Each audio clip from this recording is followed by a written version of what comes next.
Okay, hello everyone. I think I've got everything all set up. Hello. Let's see. Okay, I've got the chat set to live chat. Good. Hello. Hi Chloe. Hi Lucas. Hi Caterpillar. Hello. Hi H. Hi. Finally I'm able to watch a live. Oh, hello. Happy Sunday. And happy spring, everyone. It snowed here yesterday in Montreal, so good start to spring. Good morning, good afternoon, good night, wherever you are. Hi. So I'm sorry I missed a couple weeks. I've been sick like back to back, and then I got better, and then I got sick again. But we're here and we're feeling better, so I'm ready to hang out and paint finally. So today I'm gonna be painting another page in my calendar here. I'm gonna paint the March page, and my patrons actually chose flowers for our sketchy our monthly sketchbook prompt, and I was like, you know what, that's a good theme for the calendar as well, to sort of welcome in spring. Thank you, Chloe, beautiful sketch. We'll see if we can keep it beautiful as we paint on top. We'll see. So if you haven't seen the past months here, this was my January painting. I didn't stream this one. Little bunny rabbit. This was to celebrate my Etcher collab. And then February was my dog's birthday month, so I painted her. And then, yeah, let's do March. And, oops, okay, there we go. Before I went live, I was just doing some inky sketches. So, yeah, I've definitely been in the floral mood recently. Thank you so much. Thank you soap residue. I like that, soap residue. Okay, let's see what else. I've got my paint here, my gouache palettes, and I actually added quinacridone magenta to the palette, because I feel like we're gonna need that today. And let me put the reference on the screen. I hope my microphone audio level is okay. There we go. This is what we're gonna be painting today.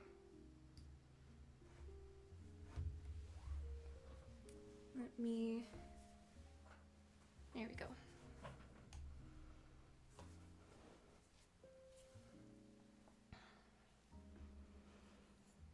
Okay, let me make sure this is in a good spot.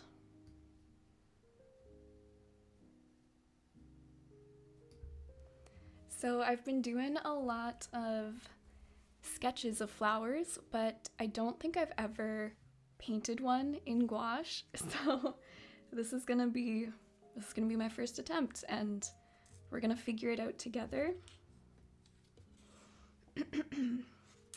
And I think I'm gonna cover the calendar up so that I don't get any paint on it.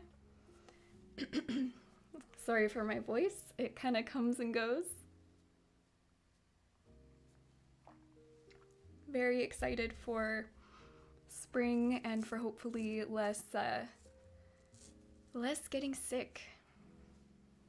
Okay, I'm gonna tape this guy down. We need more bunny paintings. We always need more bunny paintings.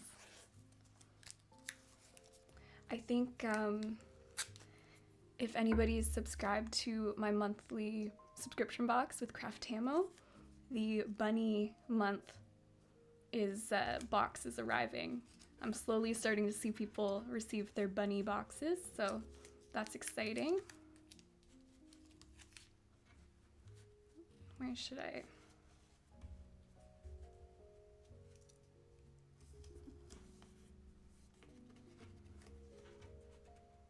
It's not not ideal. Let's cut this down.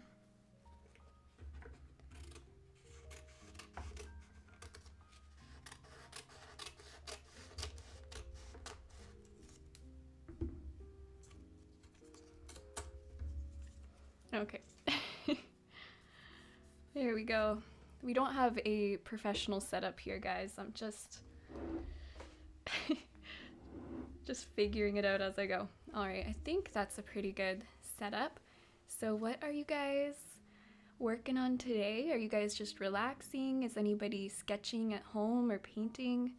I have this reference in the description if anybody wants to sketch it or paint it. I'm grateful for today's teachings, as always, Master in Art. Oh, thank you so much. Certainly not a master, but always learning.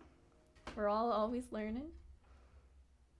I seriously do not really know what my approach is going to be for the flower because it's a peony. Because I haven't painted flowers, so it's really, we're just gonna figure it out as we go. So I think to start, I've got my 1/2 inch Craftamo brush here, and I want to do like a watercolor background. And I was thinking about what color I should do, and I'm thinking maybe like a cobalt teal situation. Should I get a bigger brush? Yes. Oops. So sorry, I hope that wasn't too loud. Okay, I'm gonna take my 3/4 of an inch flat brush. Actually, changed my mind, you know. Want something a little bigger. Gonna go into the cobalt teal. And lots of water.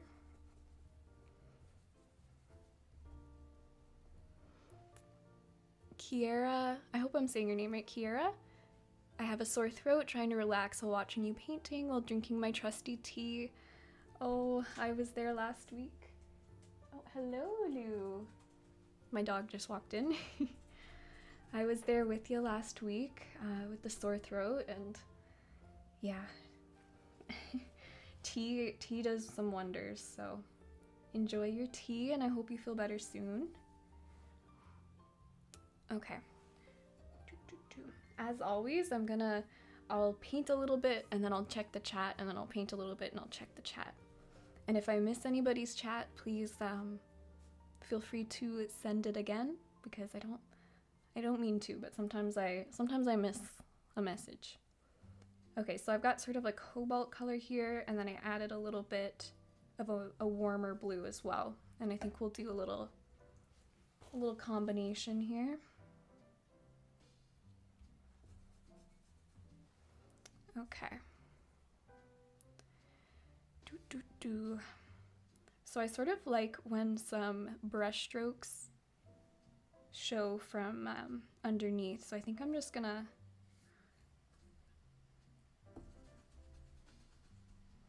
try and be a little expressive with it.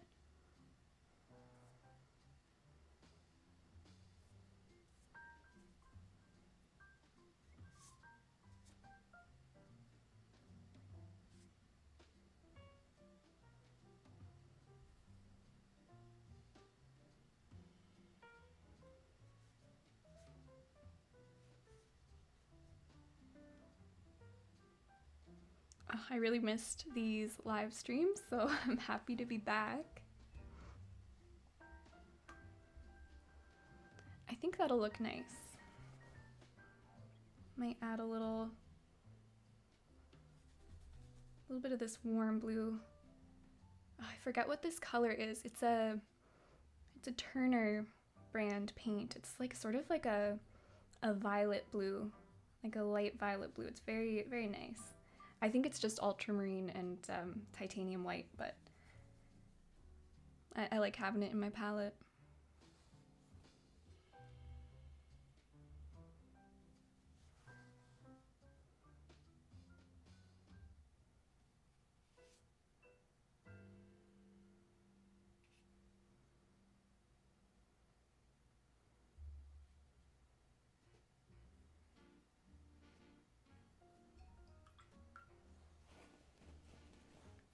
kind of didn't mean for this one to be so dark, but that's okay.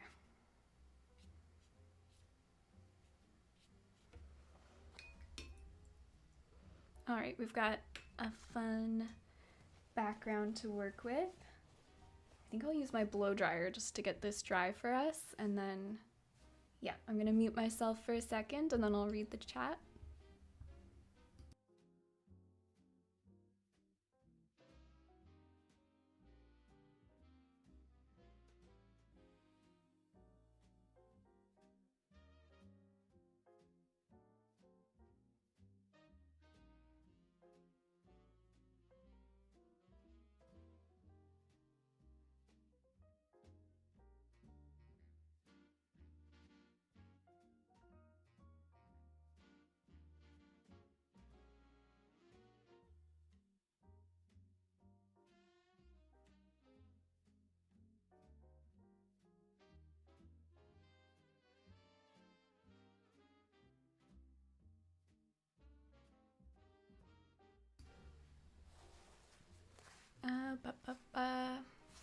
Okay, I'm gonna wipe my palette and read the chat. And Shantana said, yes, I received my bunny box. Can't wait to paint. Sad there's only 2 more boxes left. I know we're almost at the finish line there, but I'm really glad you guys have been enjoying the boxes. Miss Adopt a Cat just received my bunny. Was gonna paint it this morning, but can't watch 2 videos at once, so I'll paint it this afternoon. Oh, well, thank you for joining the live. I hope you enjoy the bunny painting session. Genova loved the first subscription box. Can't wait to get to the next one. It's already on its way. Yay! I'm so glad. I'm so glad. Love the cobalt teal. Kiera is the correct way to pronounce it. Thank you. Oh, good. I got it. a rare name pronunciation W for me. Have fun, guys. I think the flower will turn out nice. Oh, thanks for popping in. The swippy blipe. The swipey blipe. You were such a great artist. Thank you so much, Lucas. That's really nice. That's really nice. You guys are so nice. Okay.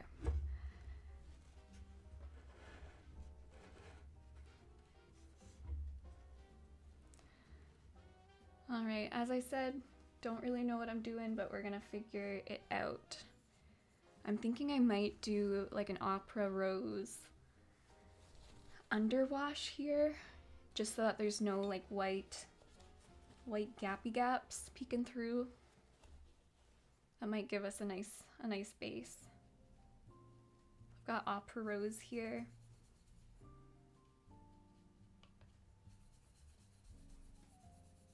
I'm really hoping I can keep the luminosity of the flower. I think that's one thing that's going to be a little bit of a challenge for me, because I'm not used to painting this material. The material being flower petals. It's crazy how different this looks on camera. This is a mix of Opera Rose and Cadmium Red. And in person, it's like a super fluorescent red. And on camera, it's definitely muted a bit. Cameras can never pick up fluorescent colors like opera quite right, but oh well. All right, let's add a little water. And I'm not gonna add any colors with white in them just yet, because I want this to feel very luminous. So, all right, let's just get a base down.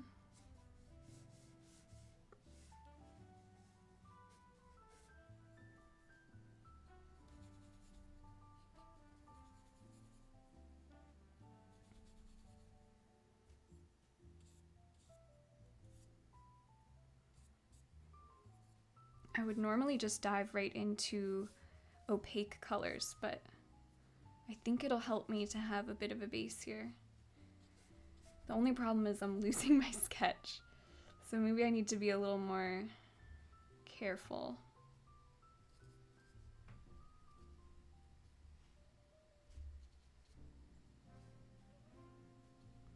So this certainly isn't a tutorial. This is not like a how to paint flowers tutorial, because this is seriously my first time.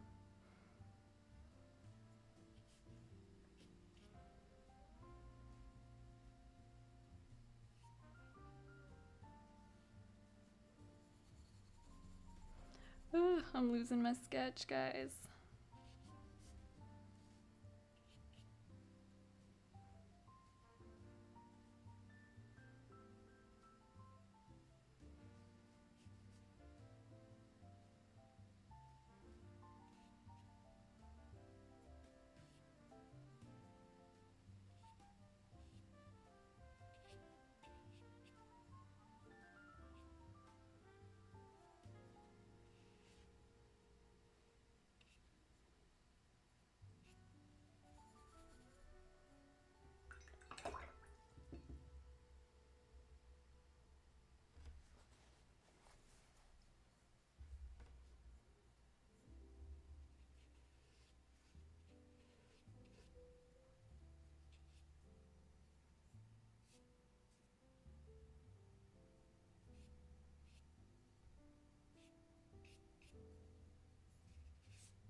Okay, so I think I'm going to blow dry this again. And I completely lost my sketch, but we're gonna build it back up as we go. That's okay. Okay, I'm gonna mute myself again, 1 second.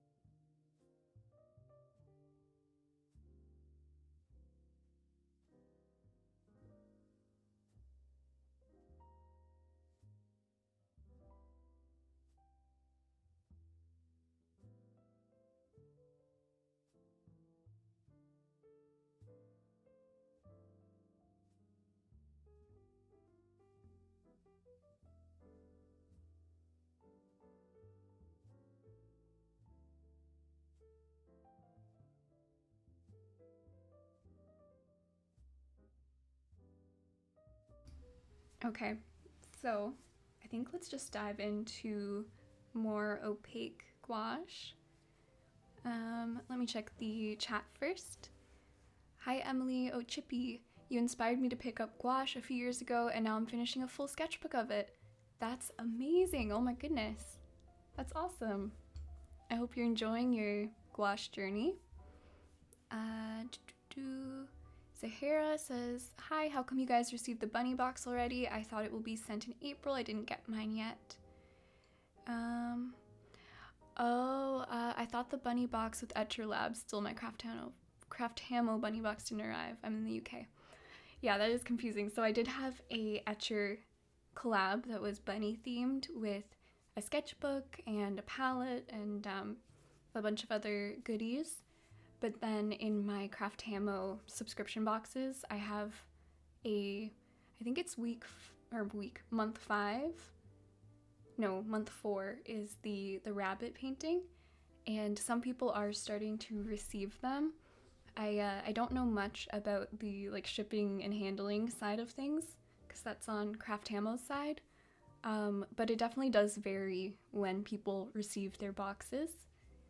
I think they start sending them out sort of end of the month so that people start to get them earlier in the month, like earlier in April. So yeah, hopefully you'll get yours soon.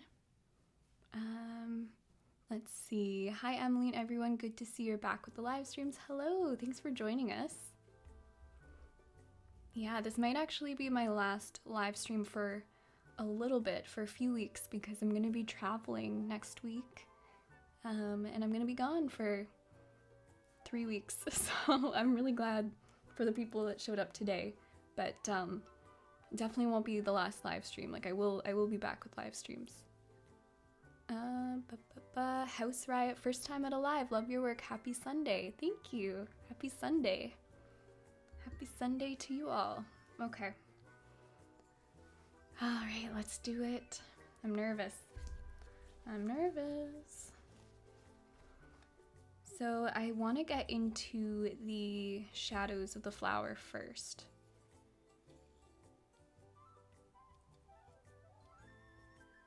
I added quinacridone magenta to my palette. Quinacridone? I always say quinacridone. Hopefully that's right. And I've actually got this peony color from the Holbein Iridori set. So that might be perfect for the peony today. At least for the shadow here.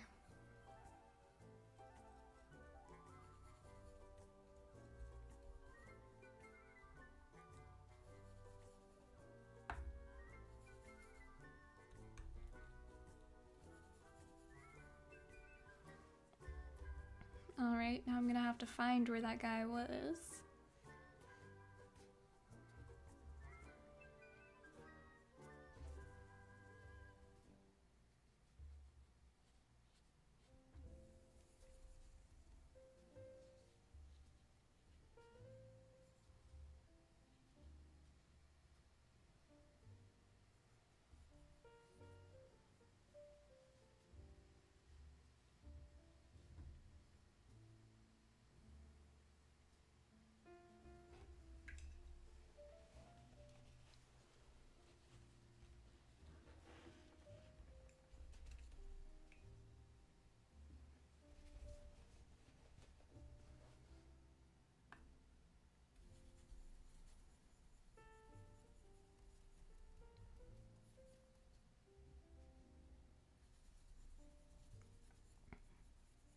So I never really paint with magenta of any kind, so this is new for me.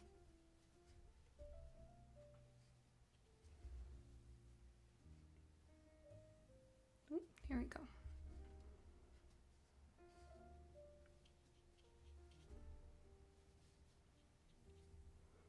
I just want to get this like deepest shadow area here.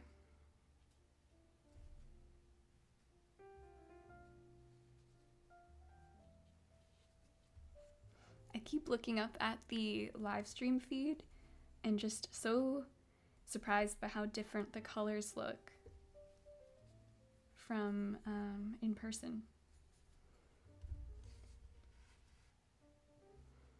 It looks a lot more cool toned. Maybe I can fiddle with my camera settings before the next time.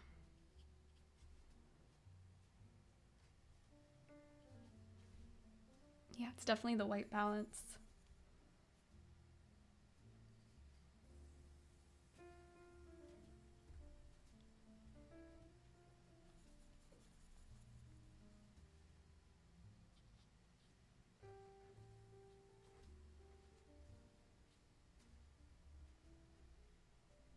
So I think because of the transparency and the luminosity of the petals, and the colors I'm going to use are mostly transparent colors, like the magenta, the peony, oops, even opera rose is very transparent. It's going to be more like an oil painting in the way that the shadows are transparent and then the lights are opaque.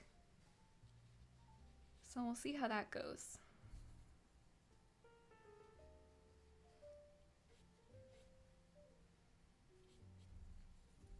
I'll post the finished painting on my Instagram. I'll post it on my story today, and then maybe if it turns out well, I'll post it on my Instagram. But yeah, if you want to see what the colors, a more accurate, I guess, representation of the colors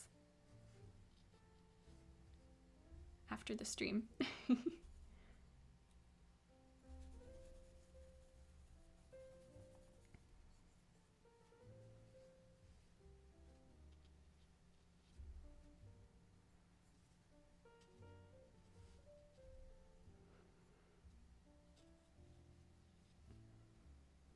Yeah, so I'm just starting with all of those shadow shapes between the petals.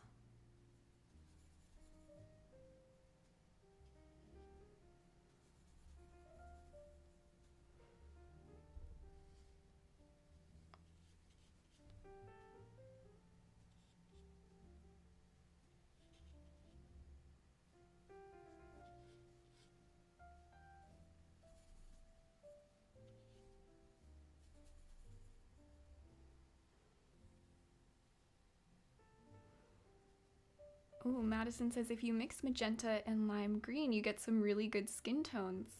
Okay, that sounds super crazy and very cool, so I need to try that. Gosh, color theory is so wacky. That's really cool. Thank you for sharing.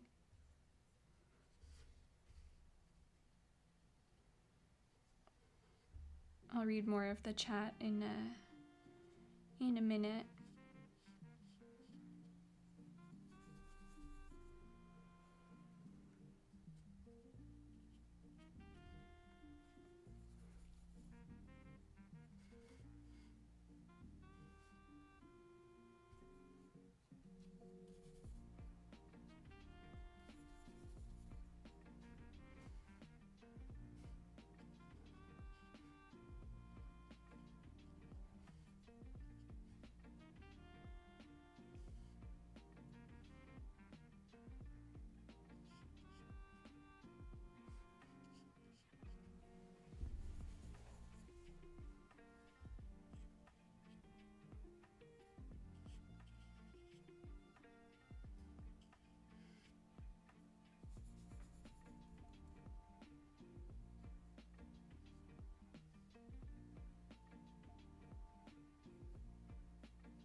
Sorry, I'm in like mega concentration mode.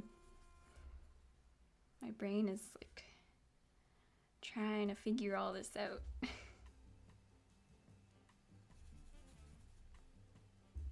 It's fun though.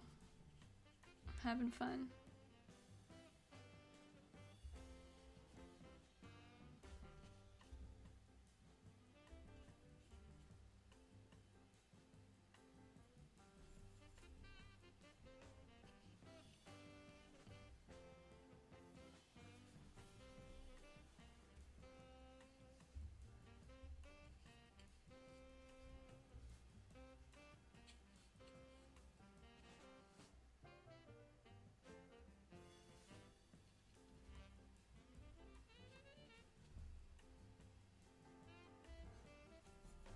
I also just realized I was saying happy spring, and some of you guys might be friends in the southern hemisphere. But for everyone in the northern hemisphere, happy spring. I am looking out the window at snow right now.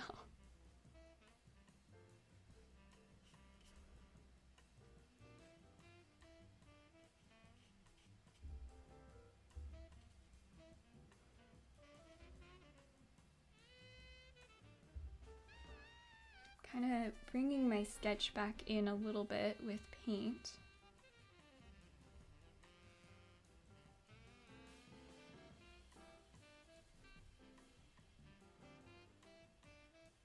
Right now it's really looking like a rose, but once we get some of the lights in, and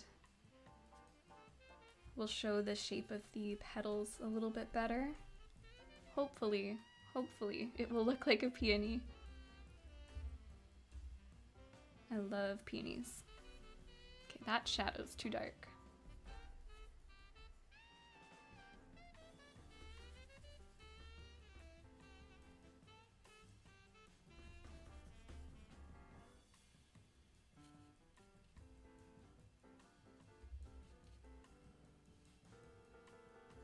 I'm also trying to remind myself to keep it loose.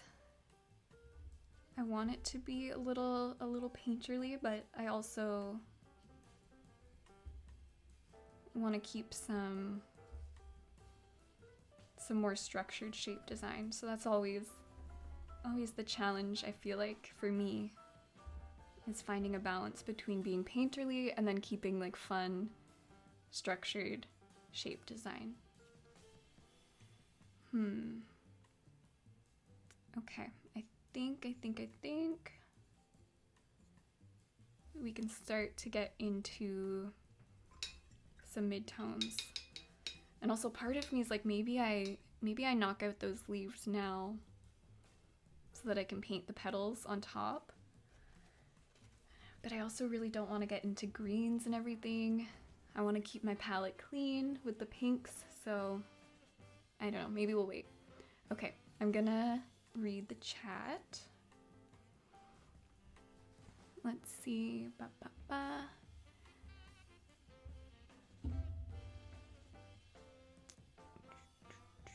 Rose said, first live for me also, super excited. Thank you so much for encouraging our painting with live streams. Oh, thank you. Thanks for joining. Happy Easter, says Spicy Paprika. I love that name. Hope you're enjoying Montreal. Thank you. Happy Easter. We are definitely enjoying Montreal. It's a beautiful city. Kira says, glad I managed to catch you live. I will go back to a different time zone in 2 weeks, so I will not be able to watch you live stream anymore. Oh no. Oh well, you can still catch the recordings of the live streams, but it's nice to have you here in person. Well, you know what I mean. Bon voyage, Emily, thank you. Yes, me too. Oh, Dominica, love your work. Thank you for joining. Oh yeah, I read that, magenta and lime green. That's crazy, I have to try that. Gunter, hello Gunter.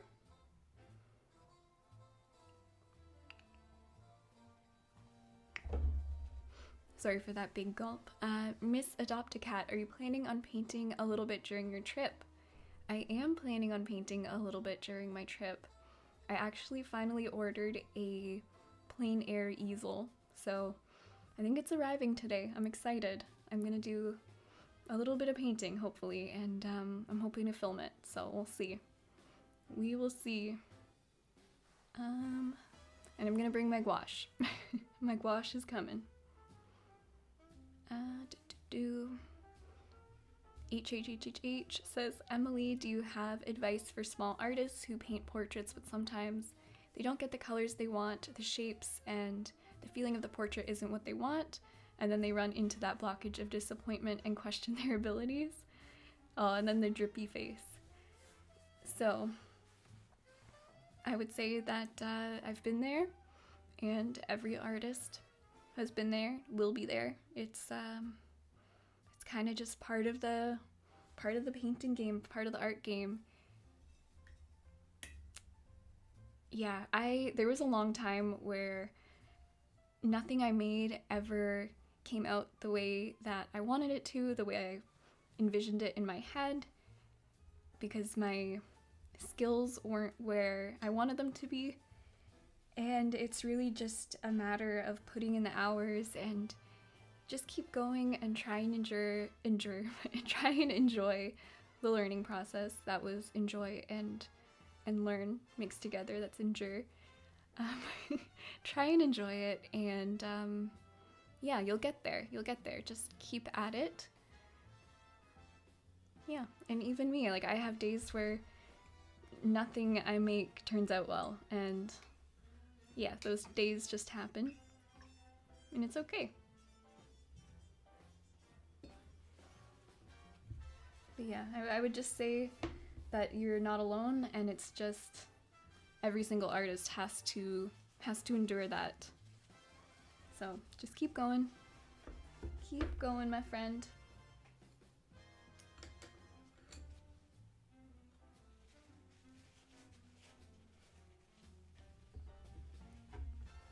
Okay, sorry for my rustling.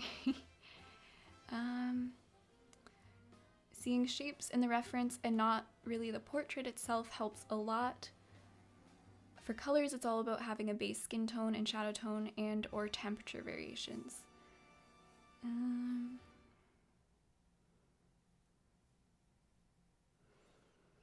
Yeah, so I understand what you're saying. Sometimes you get lost in the portrait, and the fun also sometimes disappears when you see that it's not really what you wanted. Oh my goodness, yeah, sometimes painting is the most fun, and sometimes it's the most torturous experience. I think as artists, we just have to be crazy enough to keep doing it, even when it sucks. And then it gets better and the magic happens. But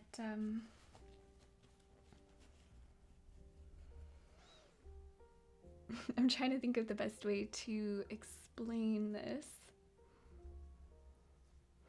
I would say for colors, if you want to be more accurate with your color mixing, you can do studies where you're solely just focusing on matching colors and nothing else. You can go to a hardware store and get a bunch of different paint chips, bring them home, and then test yourself and see if you can color match those colors. That's a really great way to start seeing colors and seeing what goes into the colors you want. And then from there, you can eventually start to push color and exaggerate color and have fun in that way. But I do feel like you have to have a foundation of sort of being able to at least copy what you see, and then you can go from there. Lucas says, the most important thing for me is having fun when you do art. Yes, that should always be the main thing. Do you have any advice on how to push through even though the painting you produce sucks? Oh, I know. I think just like the drive to want to get better. For me, I feel like I'm really stubborn, and that helps. Like I'm really stubborn.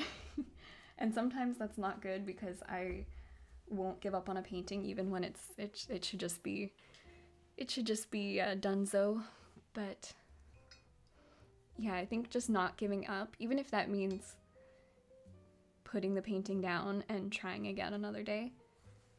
But yeah, just wanting to get better and wanting to paint and wanting painting to be sort of your lifelong companion. And that's, for me, I want painting to be my lifelong companion. So there's that drive to want to keep trying, even when it is torture and awful and nothing turns out. Okay, I'm gonna do a little more painting and then I'll check back in with the chat. I'm gonna go into some more of the midtones. Okay.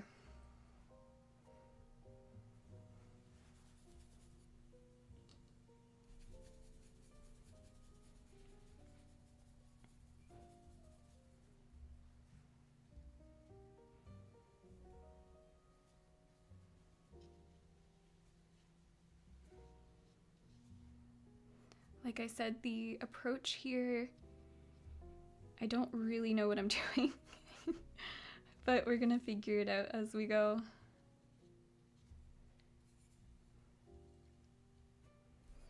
I think for me also, sometimes the most fun part of painting is figuring stuff out.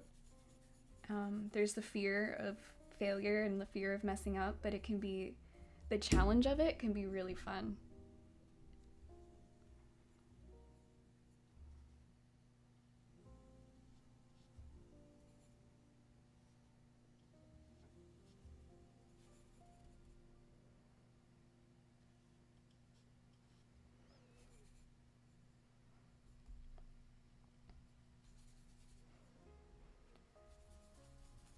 It's kind of annoying how different it looks on stream. It's so much cooler.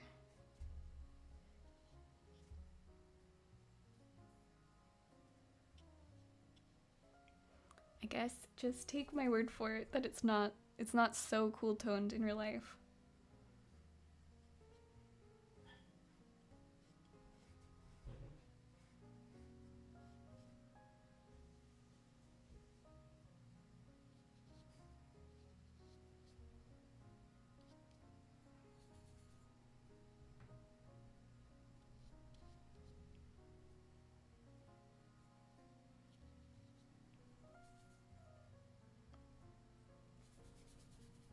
Probably gonna use this 1/2" brush for the entire painting process.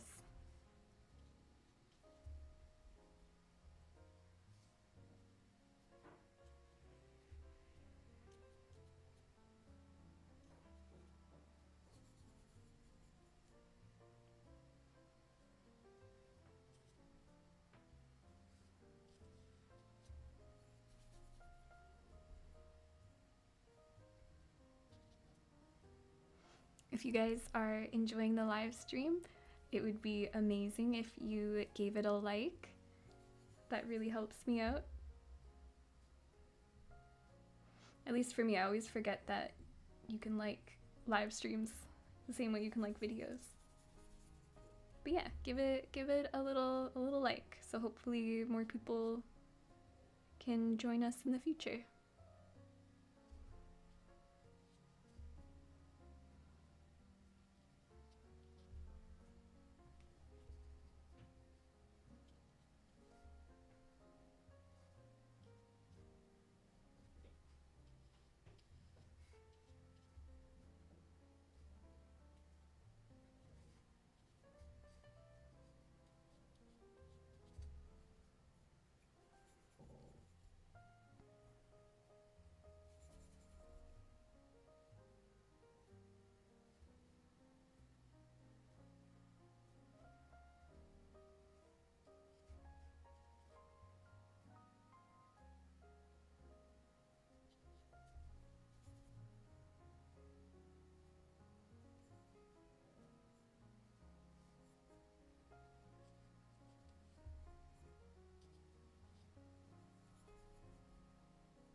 Oh my goodness, thank you so much, HHHHHH.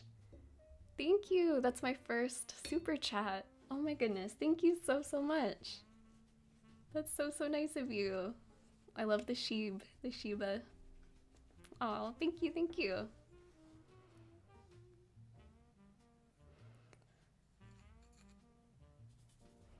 All right, let's see what's going on in the chat. Oh, H says thank you, Chad and Emily. And the flower, it looks very good. That's very kind of you. It kind of looks like a hot mess right now, but we're gonna stick with it and we're gonna keep adding our layers, and I think it'll get better. Ba, ba, ba.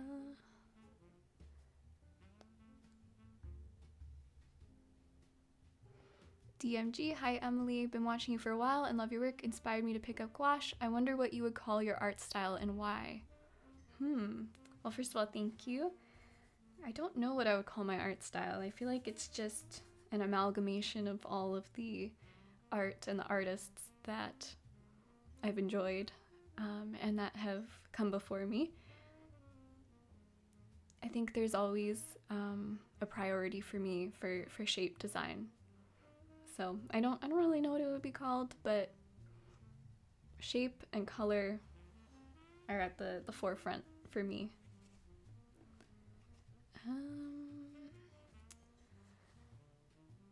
I would say also that I have a fine arts background, but I really am inspired by a lot of great illustrators. So I think that has definitely shaped my work. Diva draws, I love Shinhan, but I'm wondering if I should upgrade to traditional Holbein gouache. What's the difference? Yeah, I'm sort of the kind of person where I just kind of use whatever, and I'm not super brand specific. So I've got Shinhan, I've got Turner, I've got Winsor & Newton, and Holbein. And Holbein is my favorite, I would say. I think their quality is just very good, and the ratio of pigment is very good. I don't know a lot about how paints are made, but I just know that they're very pigmented, and in color mixes they're very good for color mixing, because you get what you expect when you mix them, if that makes sense, because of how much pigment's in there. So I think if you want to upgrade, then just here and there you can slowly add a Holbein color. Like if you run out of cadmium red in your Shinhan or whatever brand, maybe next time you get a Holbein cadmium red, and just, one by one you can upgrade your stash. But yeah, I just have a hodgepodge of, of paints. Let's see. Chris says, hello, I've started using gouache on a canvas that was recommended for water-based media, but the paint isn't adhering well and I don't know what to do. Any advice? So I haven't used gouache on canvas, so I think because gouache is a little more, you use more water with gouache than you would with acrylic, which is also a water-based media, I think it would have trouble adhering to a canvas, especially if it's sort of like store-bought primed, store-bought gessoed.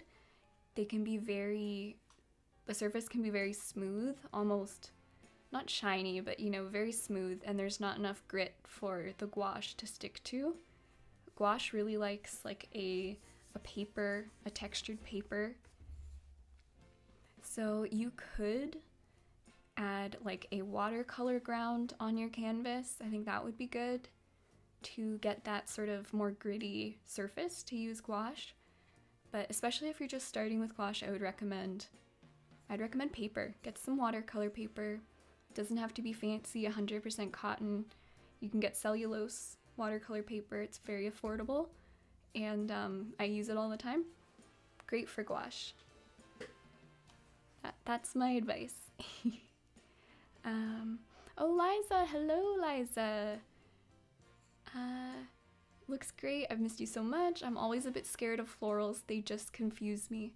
Oh my gosh, I know. Florals I've avoided them for so long, but I'm trying to dive into them. And I was even talking with my patrons about how I used to think that florals were a boring subject. I used to think like, oh, I don't really care for them. I don't really feel like painting them. But I've totally 180 changed my opinion on that. I think florals are so fun, and I think there's such a great chance to explore shape and color. So yeah, they're scary. I think it's just that they're very complex, and so we have to really think about as artists how we're gonna simplify them in a way where it looks good. Liza bought some Shinhan gouache, specifically the lavender, and they are incredible. I love Shinhan gouache. Yeah, I would say a big bulk of my collection is Shinhan, and I think they're just like the perfect, I was gonna say middle of the road, but they're like upper middle and they're affordable. So yeah, definitely a good solid gouache. Gunter, is the milk consistency, or are we at butter, referring to the gouache? I'd say we're at milk. We're still at milk. It's still a little translucent here and there, and I'm just trying to be really slow about building up to my lightest lights. I don't have white on my palette or anything yet. I mean, technically I have white on my palette because there's white in this pink paint, but you know what I mean. I don't have white squeezed out yet. Kiara says, one thing not gouache related, Emily, your nail polish is always so cute. Thank you. It's chipping and not looking the best, but thank you. I've just recently been trying to care for my nails more. Yeah, I don't know. I used to be like a picker, so I'm trying to get better, and I think painting my nails really helps with that. This is SC, it's like SC Chrome, it's something chrome. But yes, thank you. Lucas says, I'll have to watch the rest of the live stream tomorrow, but this was really fun and the flowers coming out great. Good night, everybody. Good night, Lucas. Thank you so much for joining. Thank you. I hope you have a good sleep. Art Butter. Oh, I love that name, Art Butter. If I purchase now the Craft Hamo subscription box, does it start from the first one?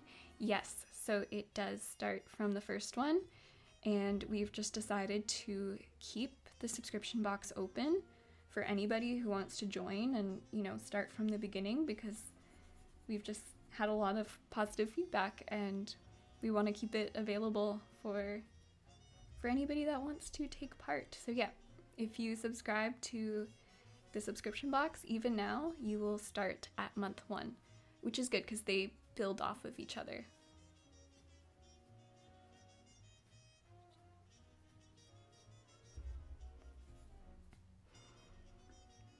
I love that name, Art Butter.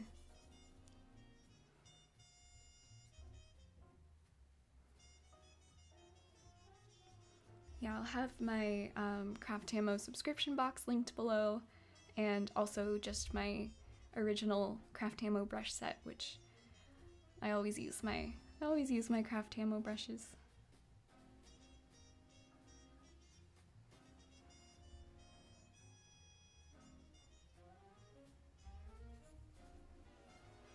Yeah, so I think normally I would be working a little more opaque than I am right now. I have a little more water than I typically would, and I think that's because, well, the reason I'm doing it is because, like I said, the petals have that transparency and that luminosity, and because I'm new to painting them, I'm just kind of trying to figure out if this is the way to get that look, you know?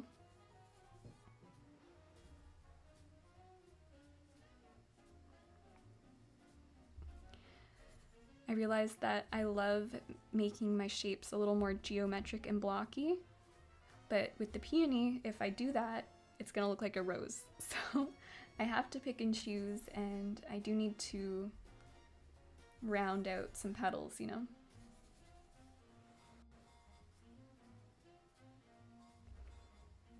Yeah, thank you to everybody who is hanging out right now. I missed doing these live streams. I am going to take a few weeks off, I think 3 weeks, because I will be traveling. but then we'll be back.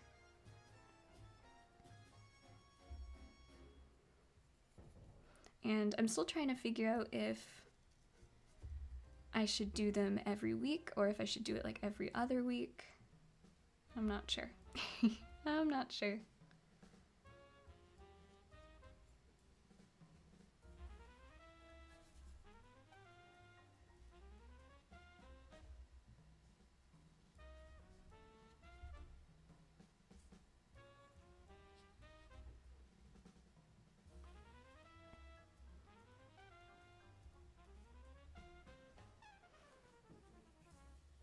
Oh, we got lots more chats. The paper boy, any tips to keep your brushes from separating their bristles? I would say it's about like the consistency of your paint. If you don't have enough liquid or moisture, then the bristles tend to separate. Sometimes I like that because I like getting some more bristly marks. I think you can get some cool marks that way. But usually for me, if they're separating and I don't want them to separate, I just need to add more paint, maybe a little more water to my palette. And another thing is just taking care of your brushes and washing them really well after every session. Brighton says, I'm painting my own flowers with gouache right now, and I'm really enjoying listening to you. Your rose is so pretty, and it's motivating me to continue this painting. Thank you for live streaming. Oh, thank you so much. I'm glad you're painting along at home. I think this is a peony that I'm painting, but it could be a rose. It could be a rose. I don't know my flowers.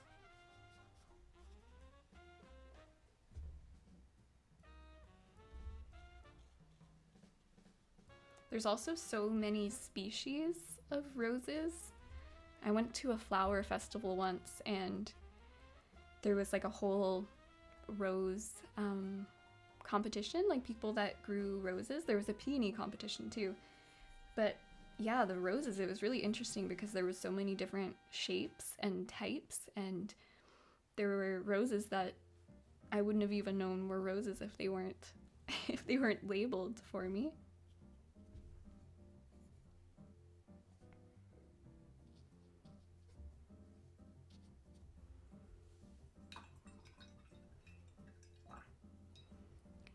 Maybe a camellia? Oh, maybe.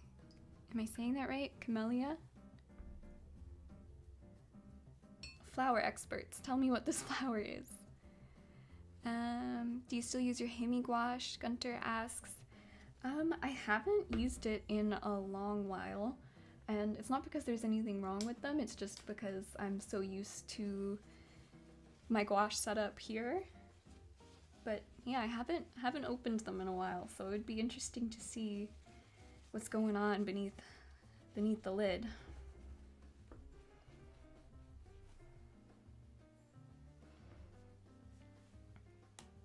Okay, I don't know, this is looking a little flat.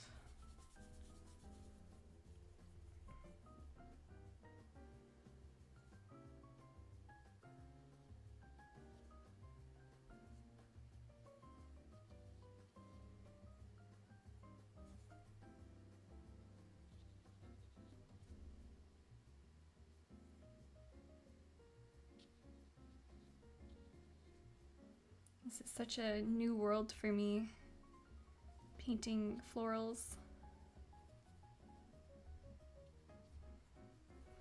I've been doing a lot of flower sketches in my sketchbook though, which any of my patrons, if you're here, will be posted. The scans will be posted soon at the end of the month, and yeah, I'm excited to see what other people have done for the floral theme this month.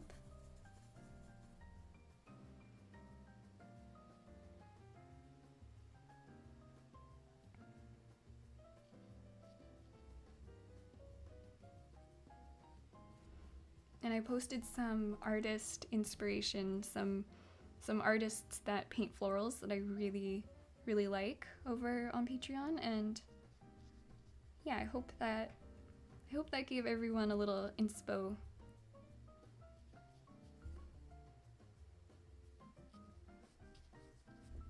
and that's something I wanna continue doing in the months that follow with our different prompts. Maybe I can share some other artists' work to inspire us.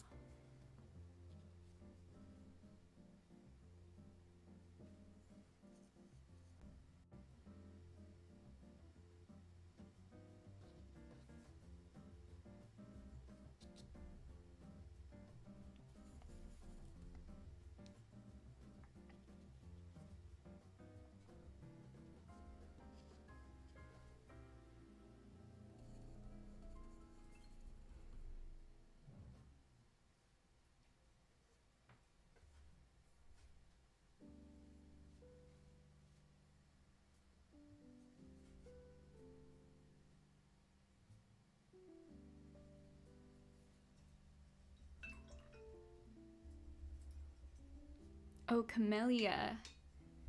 Camellia, looking at the leaves. Oh, okay, it could be. But I think peony leaves look similar to this too. I'm gonna look up camellia. Let me look at some camellias.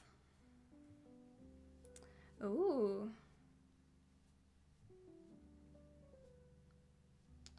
Okay, you might be onto something. You might be onto something. This might be a camellia.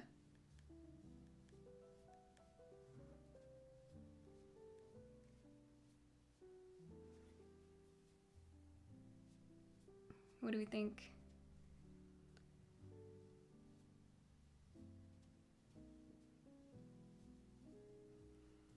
There's a few here that look similar to this guy.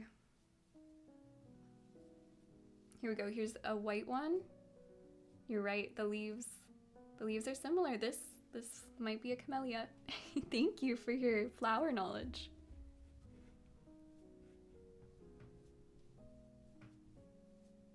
Well, it's beautiful.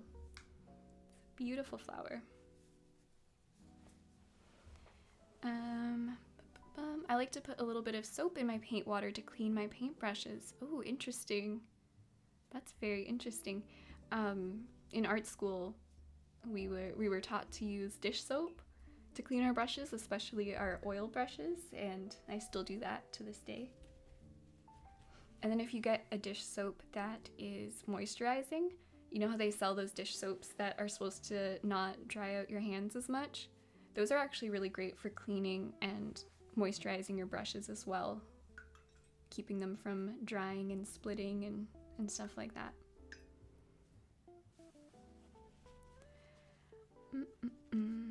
Let's see. The Paperboy, what's your fave material? What are the differences working with gouache to oils or acrylics? What was the toughest one to learn? I would say my fave material is oils. I don't paint with oils as often as I'd like, but it's just, it has my heart.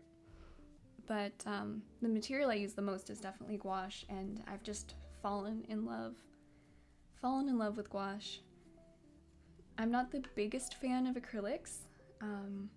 It's what I've probably painted with the most, especially when I was learning. I mostly used acrylics.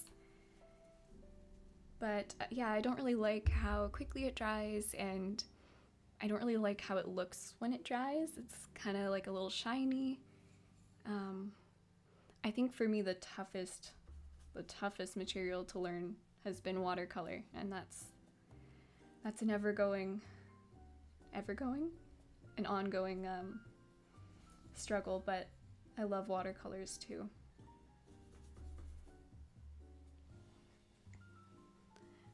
Caterpillar, I have, it looks like a camellia. I used to grow them. Coral pink is one of the colors. Okay, I think we've solved it. Thank you, Kira. That is very cool. Yeah, it sort of looks like a mix between a rose and a peony.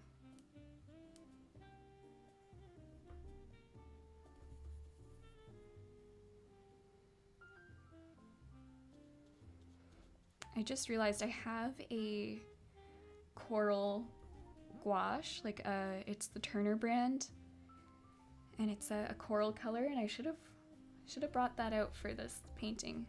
Could have been a little helpful, but oh well.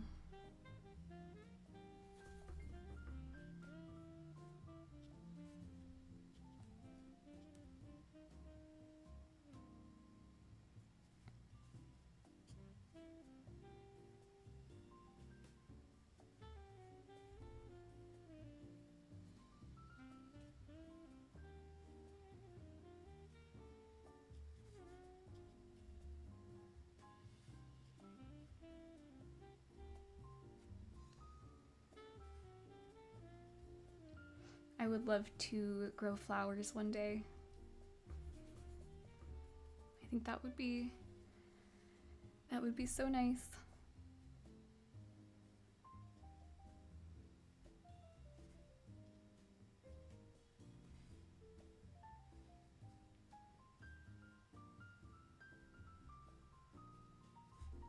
I'm hoping some people in our neighborhood here have flowers so I can enjoy them while I walk by. I'm really excited to see Montreal in spring.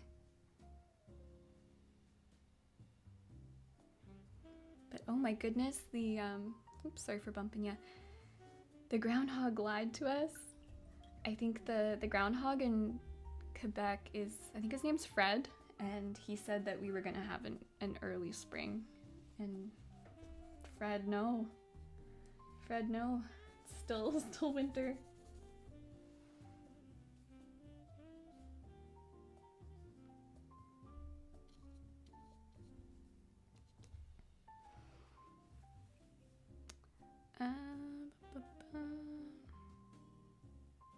I hope I'm not wrong. Oh, it's okay, Kira. I'm clueless. I'm clueless about flowers, so honestly, I think you might be right. So.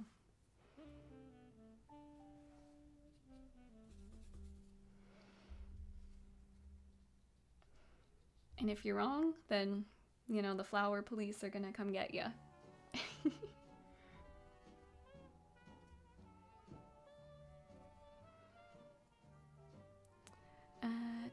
HHHHH said, I tried oils, I hated them, but the thing is I tried them on paper and I saw some artists putting in medium before painting.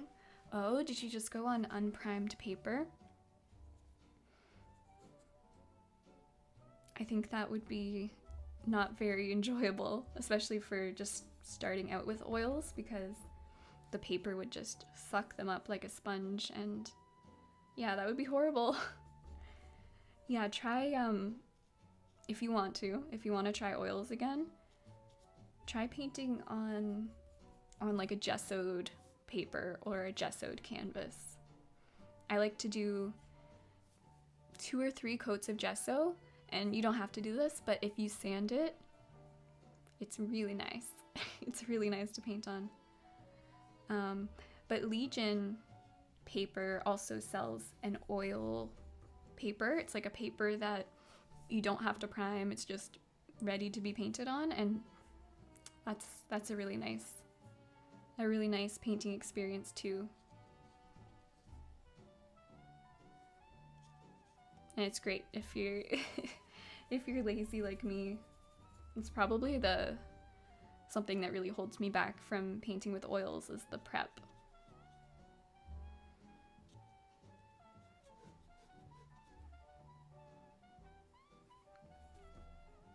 Okay, I feel like it's starting to pop a little bit.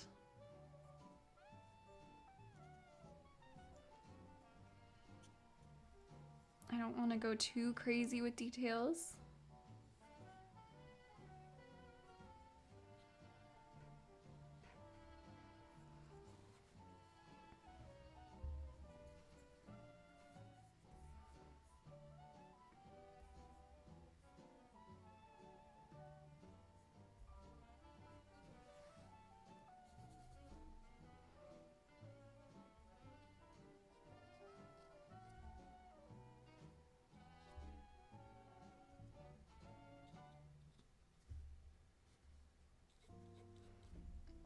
If any of you guys have painted florals before, I don't know, I'd love to hear from you about it, because yeah, this is my first time, and I think, well, I want to know if you guys think this is true, but I think it just might be the case that it's always gonna look very chaotic and messy until it doesn't. You know what I mean? Like, you sort of have to layer and pull together all these shapes, and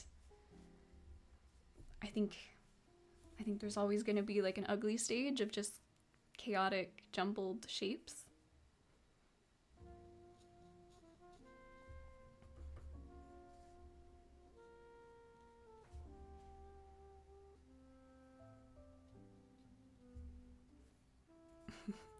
But you just have to keep going.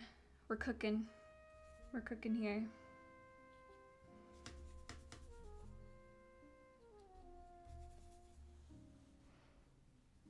I wish the camera could pick up the fluorescent opera colors better.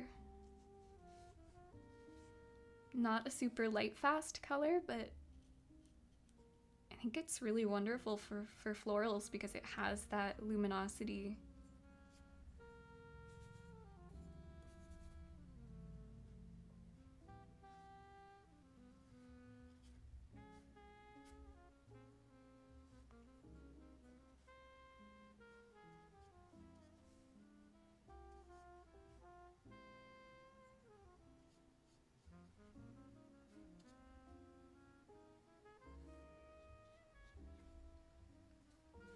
I'm kind of letting my eyes not glaze over, but kinda. I'm letting my eyes really relax when I look at both my painting and the reference, and I find that helps to simplify all that visual information.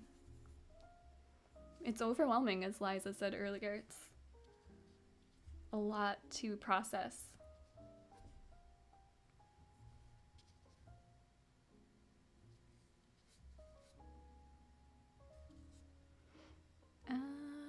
Let's see. H says, thank you for the information. Of course, always try my best. Is it the best information? I don't know. I agree it looks messy in the beginning. Yeah, I feel like there's no way around it. No way around it.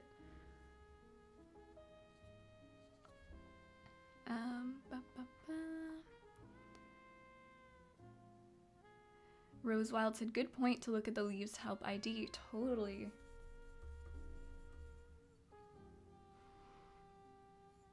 Embrace the chaos, Emily. No, but seriously, it's beautiful. Lovely, Camellia. Thank you. I love that we figured out the flower together.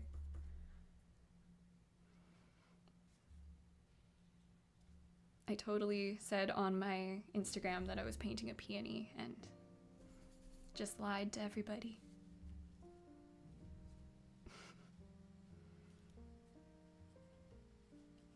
Like I said, the flower police will come after us if we ID it wrong. But thank you.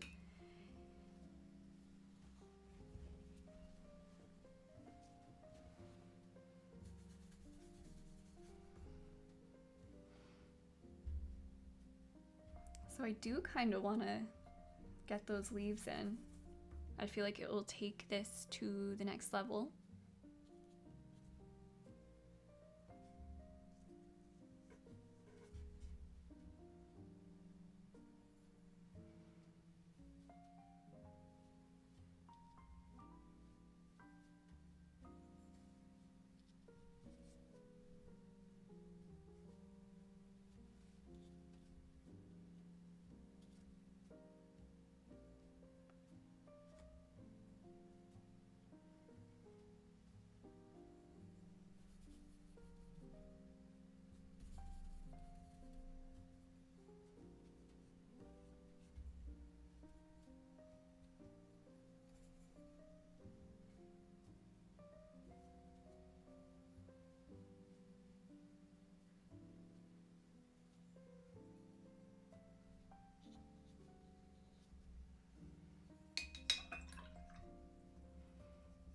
The flower police will never find us, hopefully.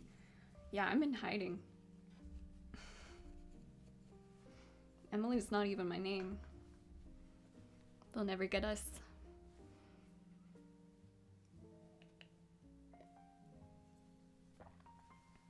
That was a joke. Emily is my name. Okay. It's always good to explain your jokes.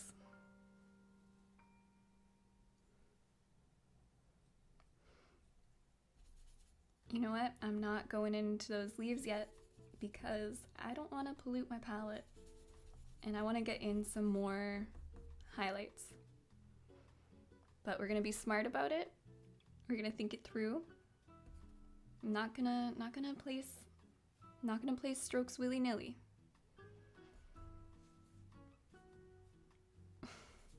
Saying that to myself. Thanks for laughing at my joke, H.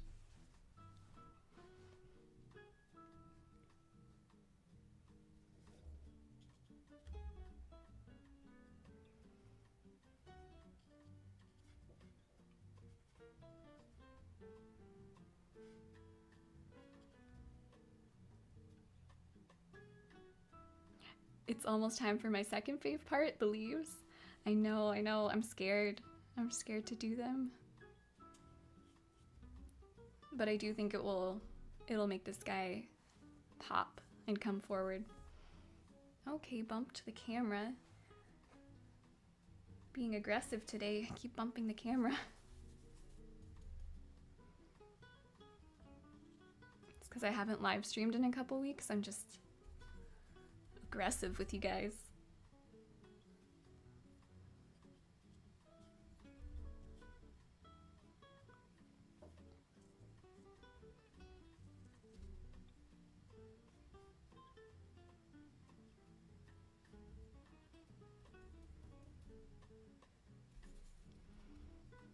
This part's really fun.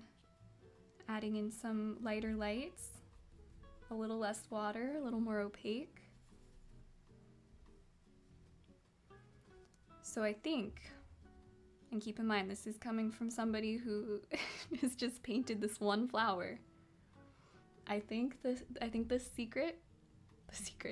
ticket is to use transparent layers a little bit longer and save the opacity just for those super bright light moments for flowers, not for other subjects. For flowers and maybe more translucent subjects.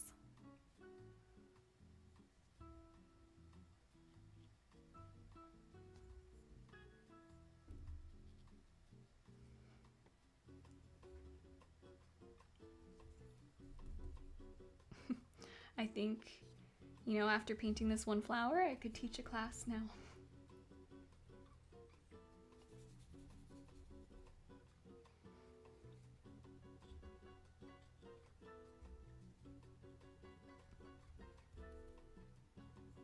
Completely kidding about that. Okay.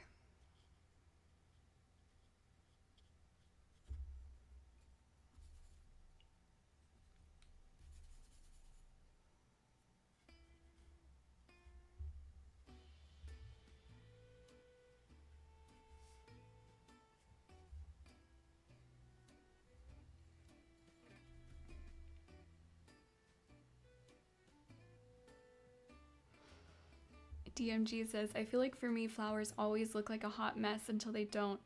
Yes, yeah, I think that's how it goes.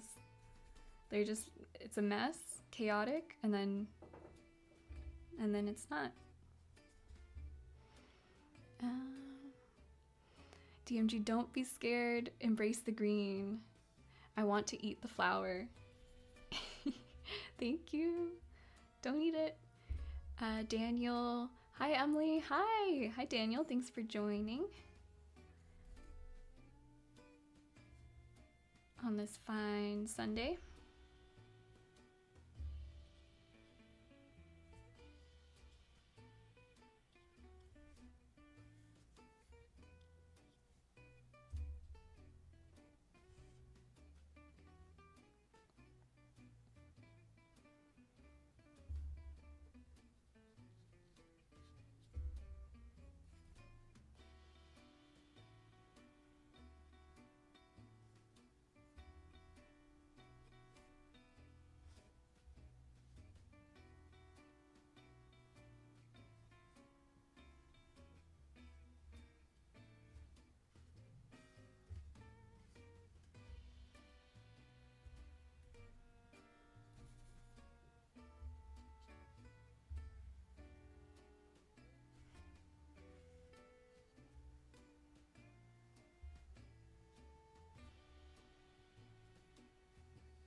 I wonder if I should get white on my palette soon.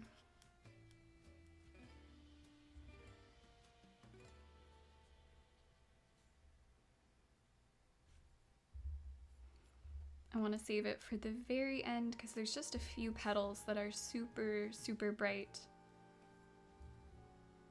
But we don't want to go crazy with it.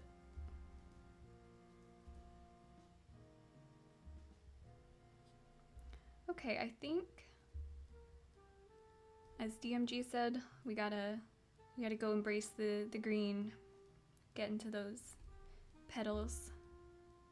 leaves.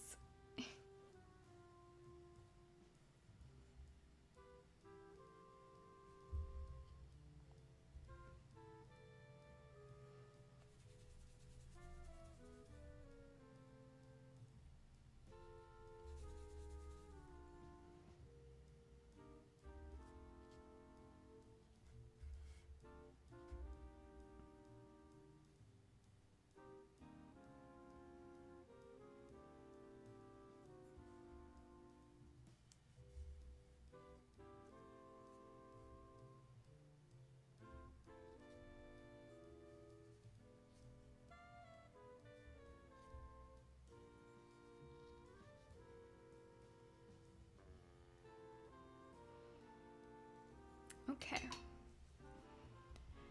Miss Adopt-A-Cat had to step out to take my dog for a walk before it got too hot here in California. What a transformation in such a short time. Your flower's looking gorgeous. Thank you so much. I hope you had a good walk with your pup.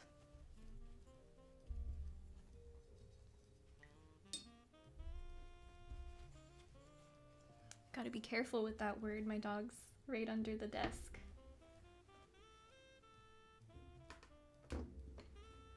But yeah, thank you so much. We were just talking about how with flowers, it seems like it's just like chaos until it's not, and it starts to all of a sudden appear.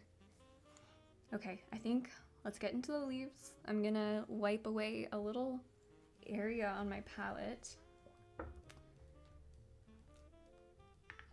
Should I just move this guy? No, I'm gonna keep him. Okay, I'm gonna wipe.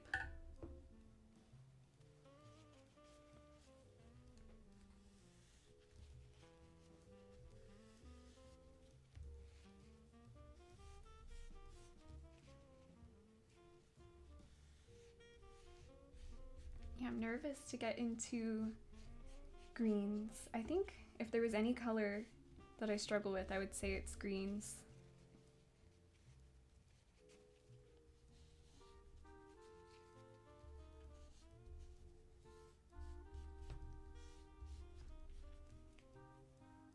Okay. We've got some room here. So I've kind of, I mean, my sketch, you can't really see it anymore, but I've designed the leaves in a way, like I'm not copying them exactly how I see them. So the leaf down here is very, very dark. And we've got interesting shifts from cool greens to warm greens. Okay, I think let's start with the darkest darks. It's a good thing I got a second water cup because this one water cup is pink. So now we've got a water cup for our greens. Should I use a different brush? Probably.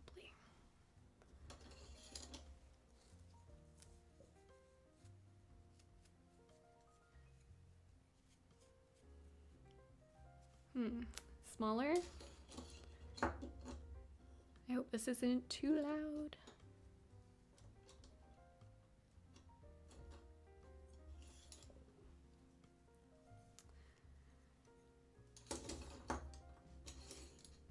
Okay. So I've got another 1/2 inch brush, but this one's clean, so we won't get any pollution. Okay, so I think I'm gonna start with Prussian blue for this leaf down here, super dark.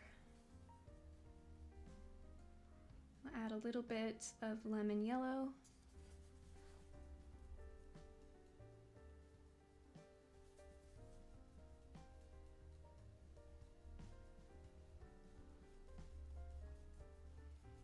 I'm gonna add a little bit of ultramarine blue.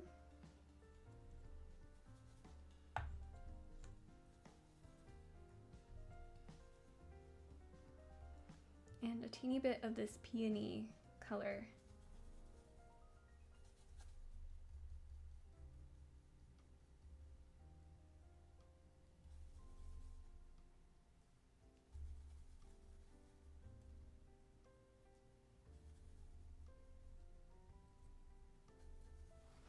It's kind of off camera here, sorry about that.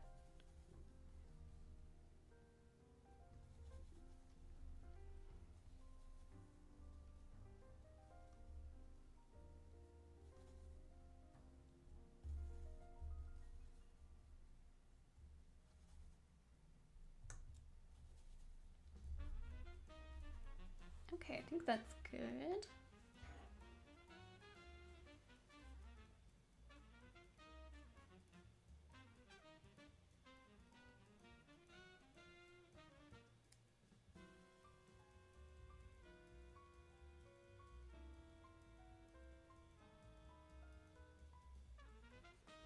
Okay. Sorry about that. We've got a nice dark green over here. Looks way cooler on the live stream, but that's how it goes. And I'm not doing it exactly how it looks in the reference photo. I sort of wanted to have a triangular shape here. So I've just changed the shape a little bit because I wanted to have almost a straight edge here.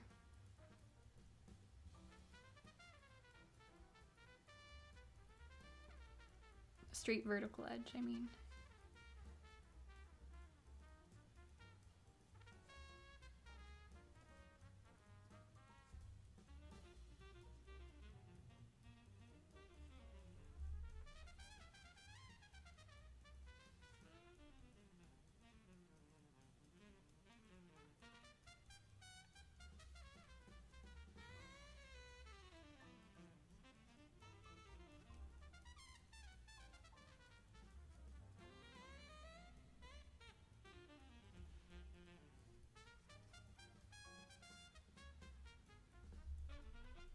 And there's sort of a leaf behind it, but I want to have fun with the design here, so I think I'm just gonna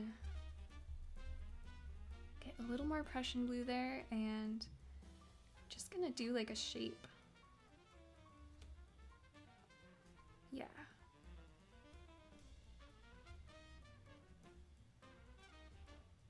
It's kind of like a call to the reference, but not exactly what is there, but sort of fun, painterly. Yeah.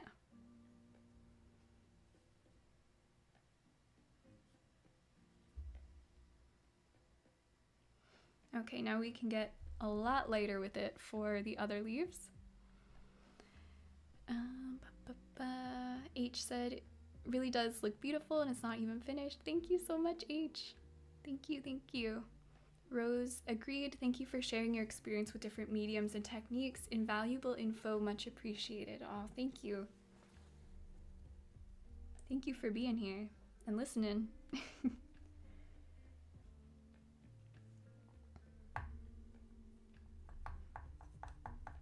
Yeah, if none of you guys were here, I would just be a crazy person talking to myself.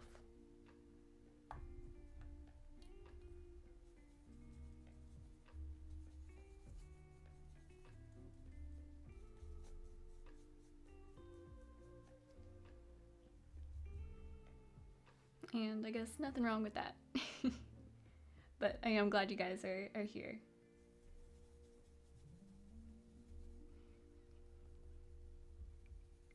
Okay, so I'm gonna have sort of a warmer mix and then a cooler mix for the leaves here.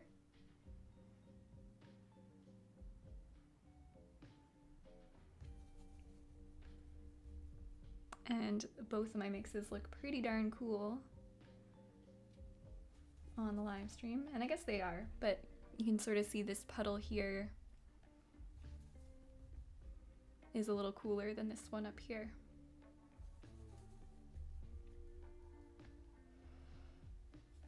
Okay.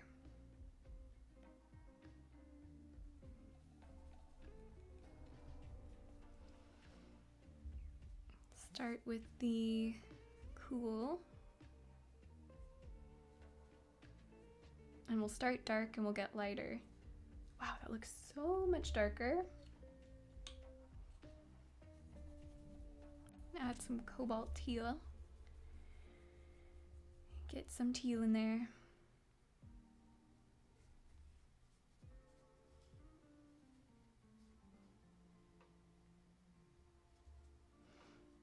Oops, I meant to place this higher up. Oh boy. Oh well, we'll cover it.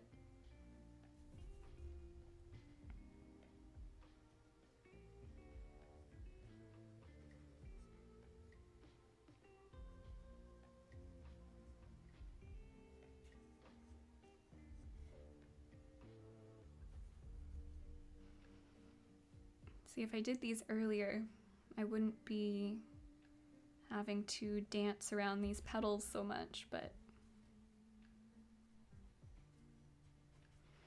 I also think I was so nervous to paint a flower because it's so new to me that I wanted to get it down first so that it would give me some confidence, you know?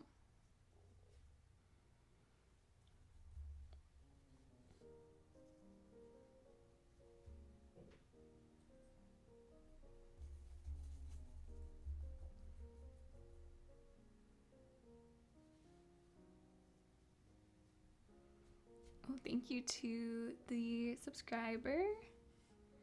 I never know if the subscribers that pop up, if they're people that are watching the live stream or they just happen to subscribe during the live stream, but always welcome.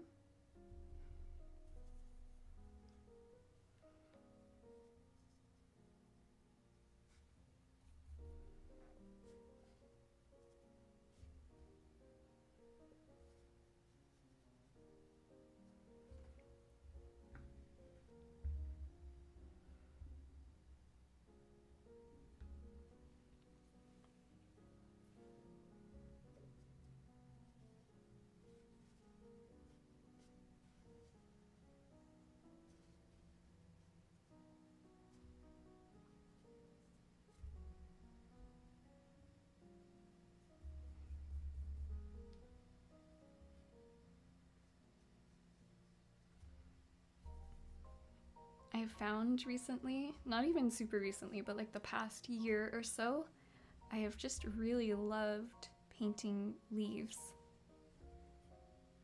Because there's leaves and shrubbery, so much fun shape design that can be done.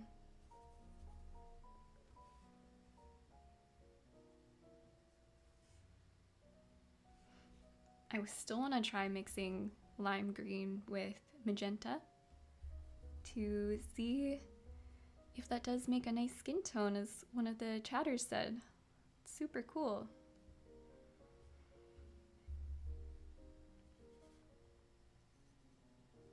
Yeah, color theory is like magic, and with painting, like there's so many different palettes you can use, so many different combinations of colors. There's no one perfect palette. There's no one perfect portrait painting palette. There's no one perfect landscape painting palette. Very cool. That's why I feel like as artists, like we'll never get bored.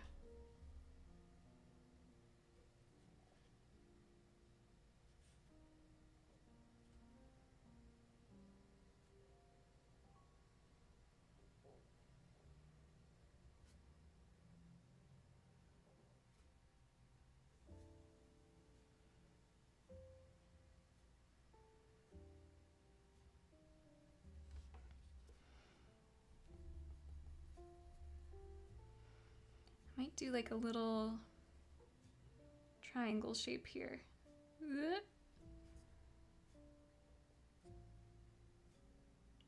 Cute. You know I like triangles. I like a triangle in my painting.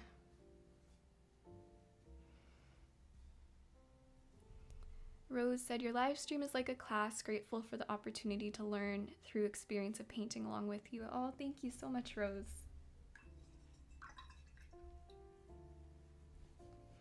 I hope anyone that's painting or drawing at home, I hope you're having a good time. And everybody that's not painting and drawing, I hope you're having also a good time.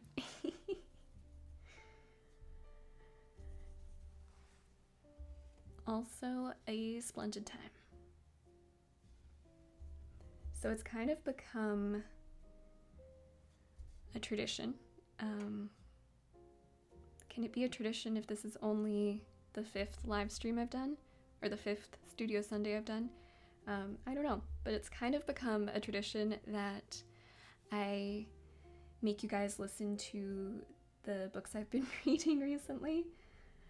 So I think I should continue that and tell you what I've been reading.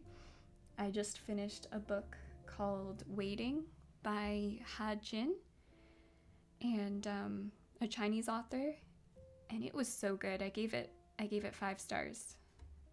Really, really beautiful novel that makes you think. And it had some challenging parts, but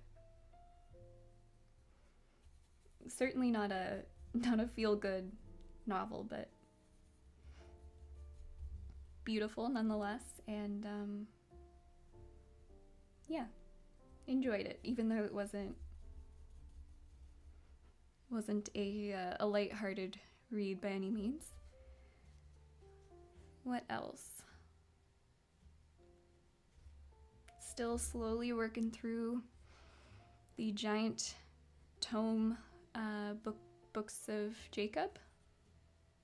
It's like 1,000 something pages, so just slowly working through that. And been on a little bit of a Western kick. I think I've talked about it before, but I recently read True Grit for the first time and absolutely loved it. Probably one of the best female characters written by a man that I've ever read. Maddie Ross, I believe, is the name of the protagonist. Loved it, and then, so that was 5 stars, and then I loved it so much that I read a novel that was inspired by True Grit called Whiskey When We're Dry, and that was also, it was good. I enjoyed it. Another strong female protagonist, so just enjoying the vibe of the Western novels right now. And on the back burner as well is Dance of Dragons, which I just don't ever want to finish because I don't want to be done the series. A Song of Ice and Fire. Okay, that's my reading update. Thank you for listening.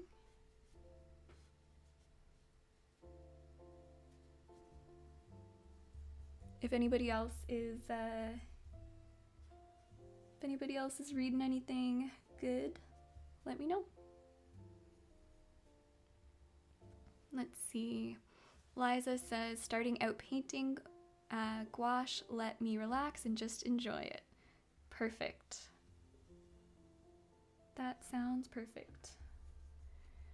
H says, yes, color is like alien technology that no one will ever master it completely. I agree. And I also often wonder if we each see color differently.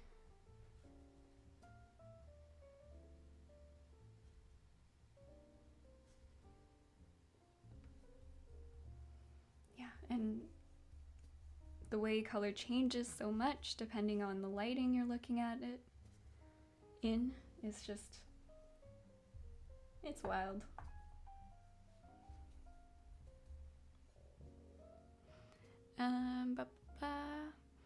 What color do you add to lighten the colors? So yeah, right now I don't have white on my palette, and for the petals, I've been using this pink from Holbein, and then up here, it's kind of off camera, boop, boop, boop. I also have this pink, it's Brilliant Pink from Holbein, and it's just a little warmer. It's more of a peachy pink, and then this one's more of like a cool toned Barbie pink. So far that is all I've been using to lighten the colors on the petals, but I am going to bring white in for some super sunlit petals here. And then for the leaves, I'm using cobalt teal to lighten the leaves in cool areas. And then I'm using leaf green here. It's like a warmer green, a more yellowy green. I'm using that to lighten the leaves in sort of the warmer spots. So like, for example, this leaf back here, it's cooler towards the flower, and then it sort of curves away from us and looks warmer. And then this leaf here, it's sort of warmer on the bottom side, and then as it turns away from us, it gets cooler. And I think that's because it's sort of reflecting the sky, the blue sky. But yeah, a good way to keep your colors super punchy and super saturated is to not always lighten them with white.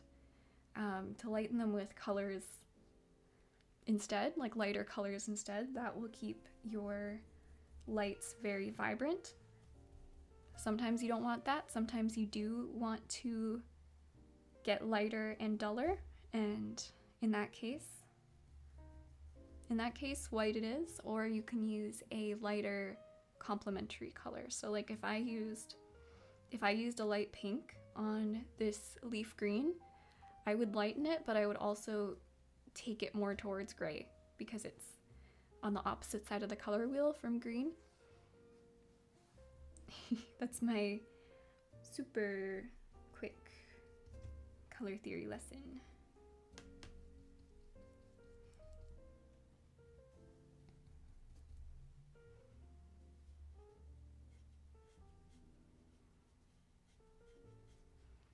So I want to keep the leaves a little more rough and ready, a little looser, so that the focus is more on the flower.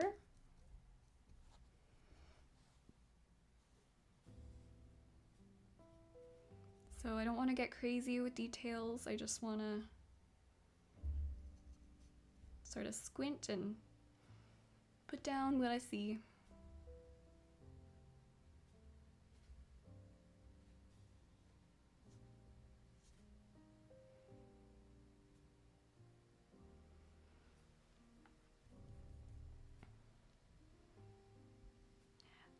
Just placed a hold for True Grit at my library. Yay! Thanks for the book recommendations, Emily. I love reading and hearing which books people enjoy. I love that too. I'm glad you enjoy. It's not for everybody, but yeah, it's like maybe I'll just make people listen to my book recs during live streams, because it doesn't really fit in to my normal videos. So how am I supposed to talk about books? I guess I'll just squeeze it into the live streams. But yay, I'm so glad you placed a hold for True Grit. It's a nice quick read and really good, really fun. An adventure of a lifetime. Yeah, I hope you enjoy it.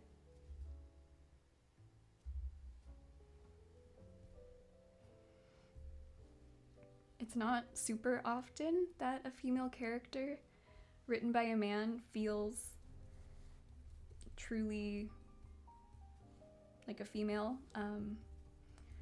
but I think he did a really great job with the character Maddie Ross, and yeah, she felt very real to me, at least.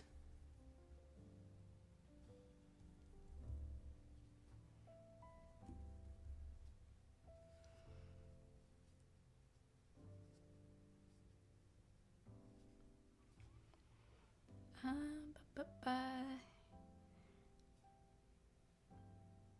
I wonder if a book once inspired you and made you create something from that book.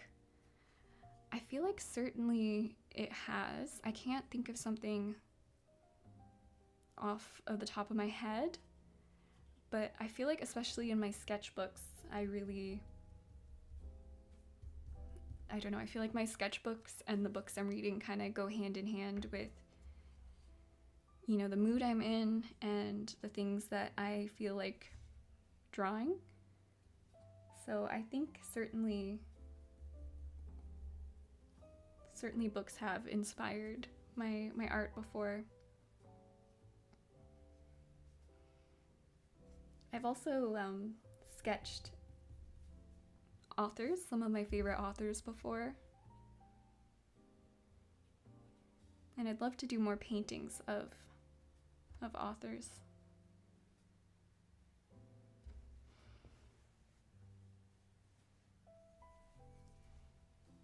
All right, let's keep these leaves loose. Squinting.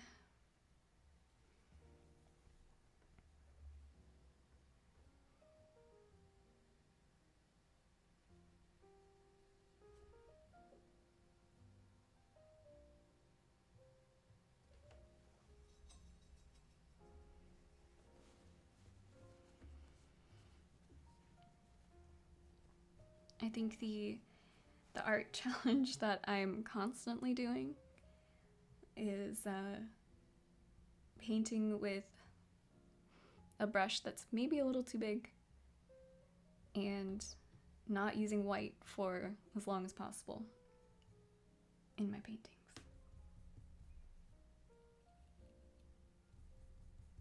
It's like a fun challenge that I also think helps you improve and problem solve.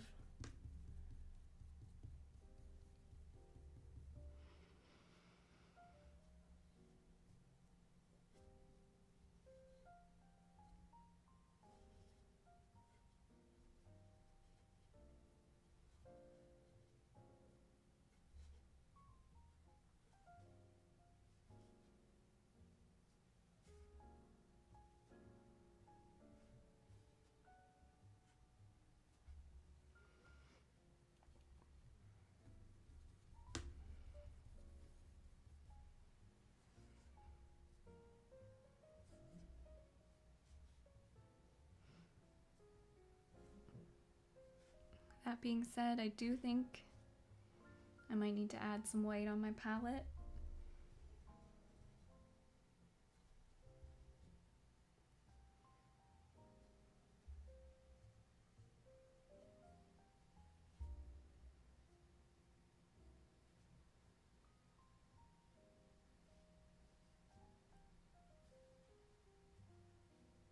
Also, I know this leaf doesn't look very good right now, but I'm gonna go back in with a darker color in a second.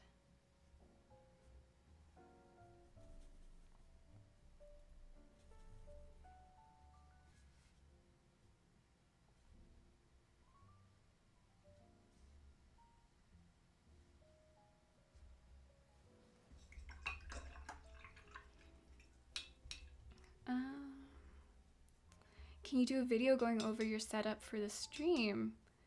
Interesting.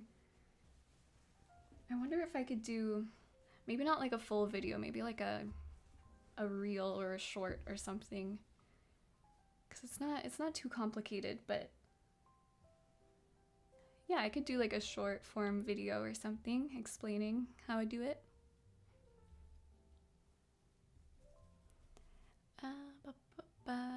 I just finished Four Daughters by Lynn Liao Butler. It was good. Okay, I'm gonna check that out. Thank you, thank you. Four Daughters.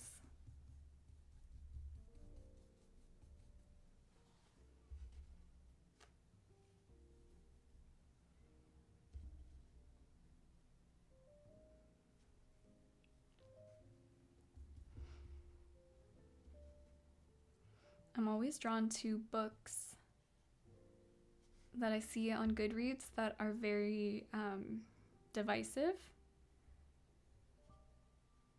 Books that like people either love or hate. Always makes me want to read a book.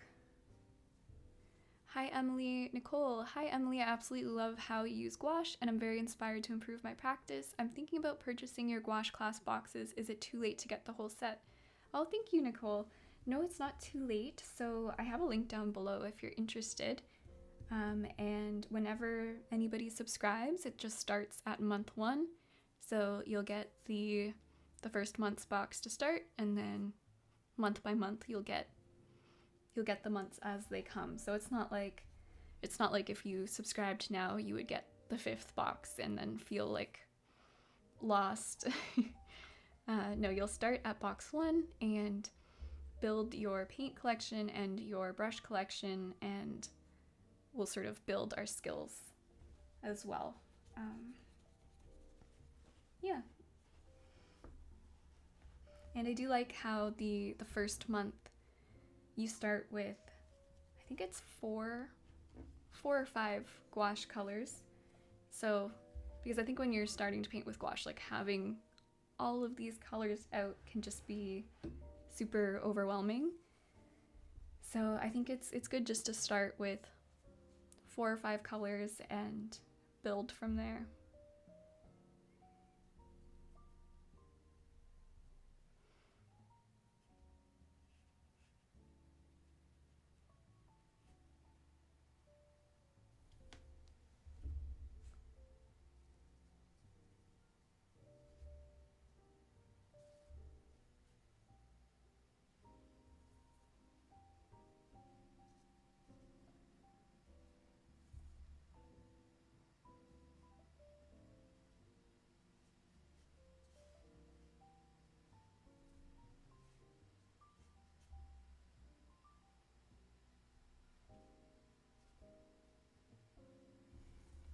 Oops, that was way too dark.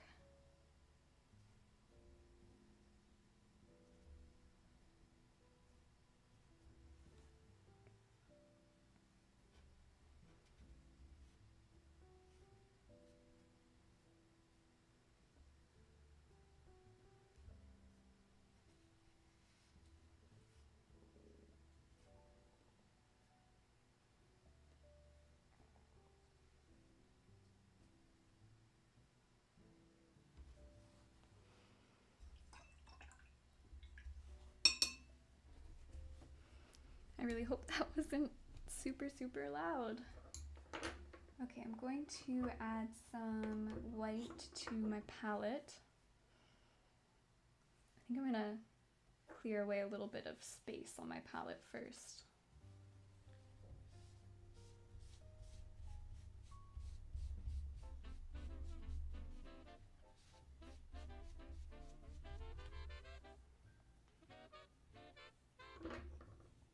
Okay, I've got permanent white here, which is titanium white.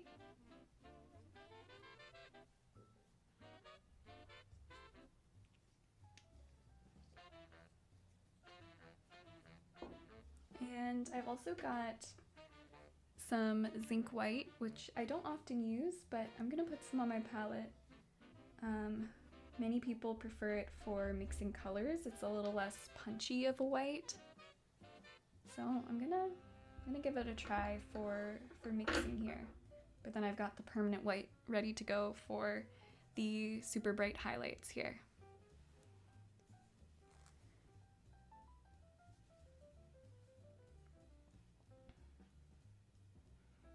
Okay. I just have to remember zinc white, permanent white.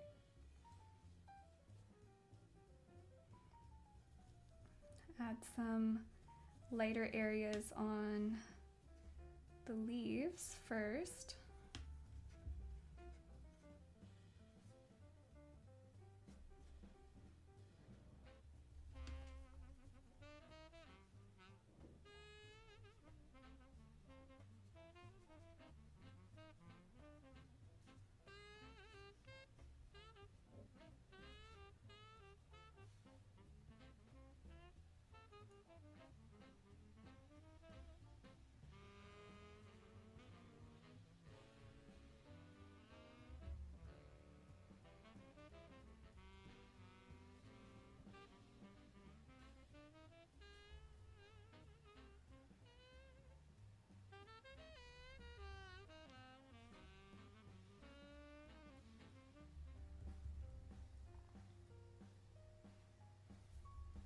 This song's crazy. Whenever it comes on during the live stream, I go, wow,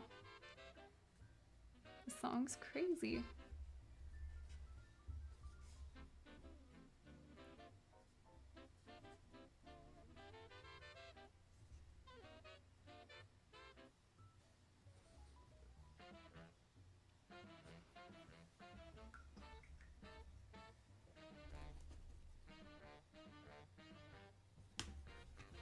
A little permanent white lightens a lot more than the zinc white.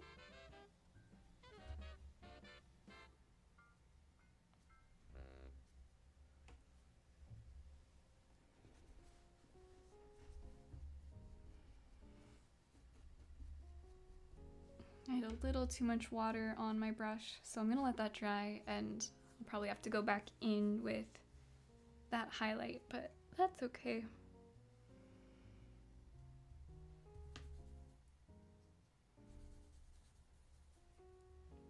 I don't love how this blue stroke is sort of hiding this leaf, so I might try and carve it out a little bit.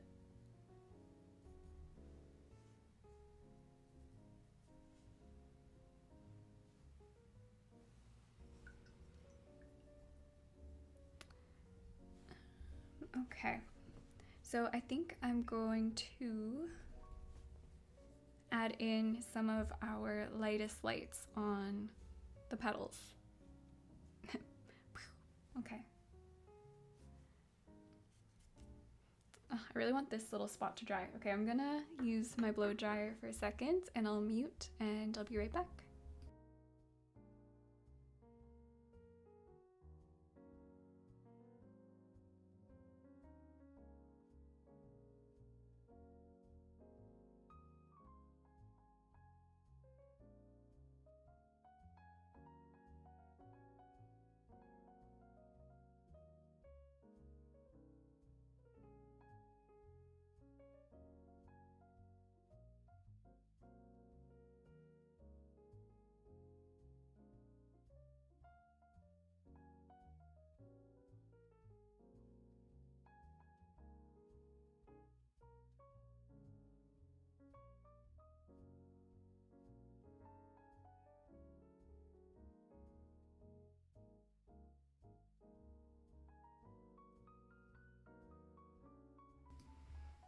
Okay. Let's see. DMG says, hey, I'm thinking about doing a medium scale series on canvas with gouache and struggling with a themed subject matter choice. How do you go about choosing your subjects for your creations? I really just go off of what I'm in the mood for. But if, I don't know, put some thought into what direction you want to go in. What do you want to maybe focus on, maybe improve? What's something that you think you could have fun playing around with, like exploring different ways to approach a subject? Like if you chose still lifes, you could try, you know, doing different approaches for still lifes. It's a good question. I don't have a very good answer for it. That's what I'm learning here, is that I don't have a very good answer for it. I just kind of go off of what I feel like at the moment and what excites me. You don't want to choose, especially when you're doing like a whole collection or a series of work, you don't want to choose a subject that you're gonna not enjoy exploring. So choose something that lights a little fire in ya. Add a little more zinc white. Rose says, I love the never get bored sentiment, always new things to discover and learn more about. Yes, always. Always, always. I always say that with art, you are never done learning. And I love that. I love that about art, and I love that about painting. Okay, let's throw some zinc white in here.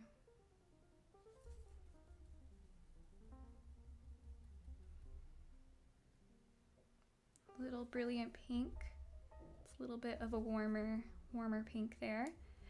and a teeny bit of water, but I do want this to be fairly buttery and opaque.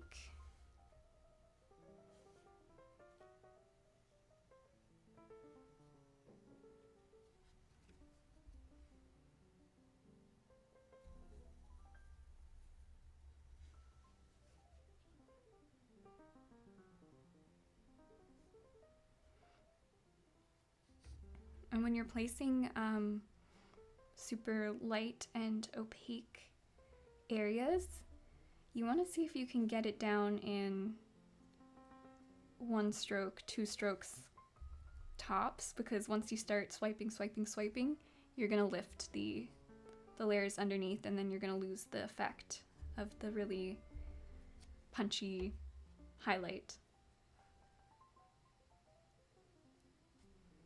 You don't want to scrub at your painting, you know?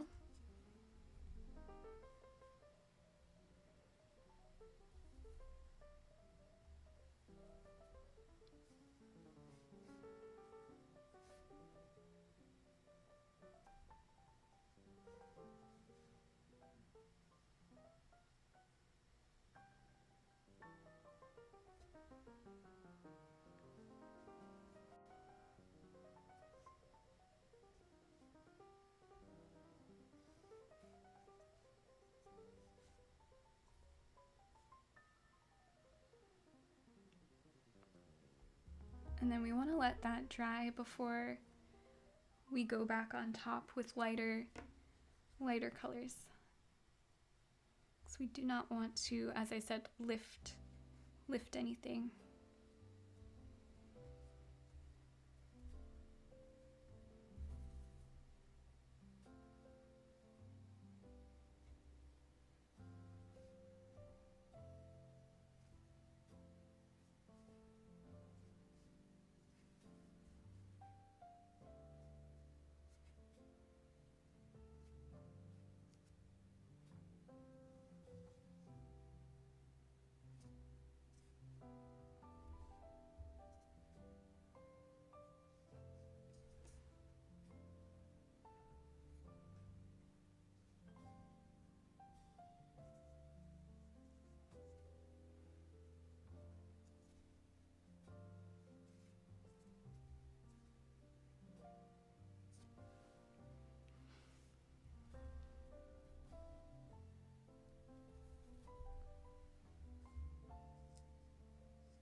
Okay, I'll sort of give that a chance to dry a little bit.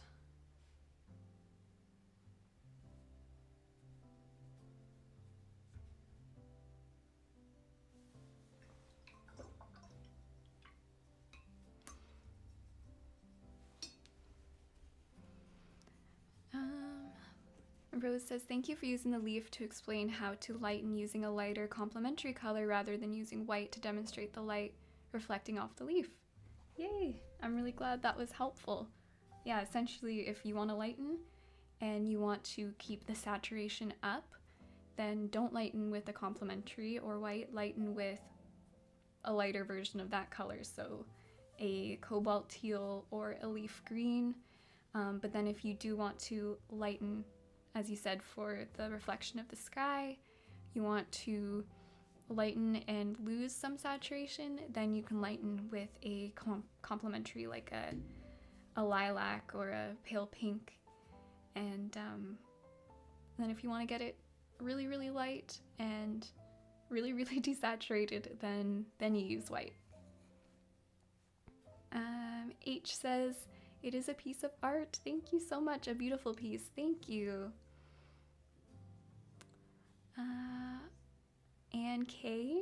Ann K says, thank you for inspiring us, Emily. I'm going to paint my little flower tomorrow and share it on Patreon. Yes, please. Thank you. Oh, I'm so excited to see what you paint, what other people are painting or drawing for the flower theme. I'm excited to share my sketchbook scans as well.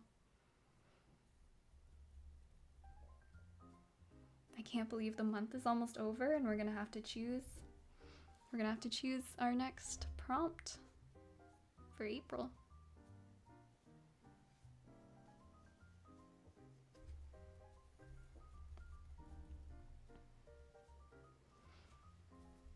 Also, I hope I said your username right. I said Ann K, but it might be Onk. Onk?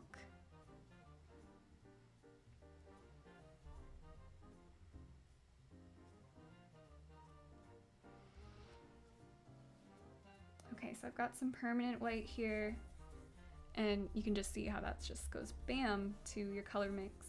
So I am enjoying using the zinc white for lightening colors here. And then having the titanium white or the permanent white to just really get in those super light highlights.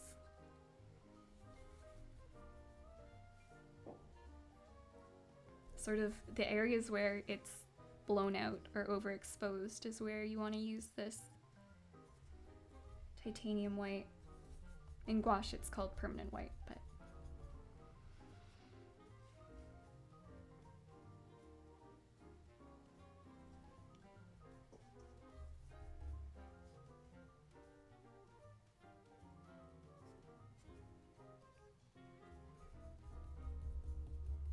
okay.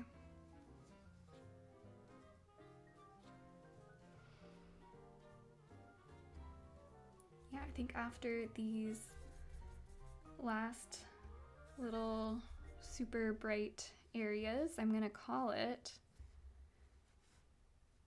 not perfect, but I'm happy with it for my first flower painting. And yeah, I'm glad I could explore this subject live with you guys. We get to problem solve together.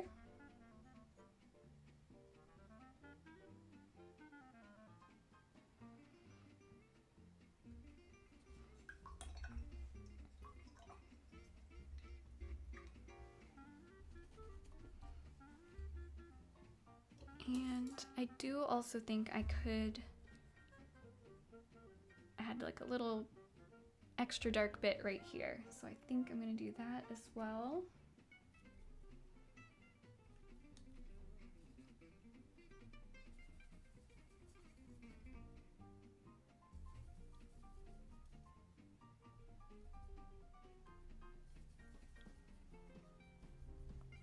Kiara, beautiful work. Emily, great job. Thank you so much.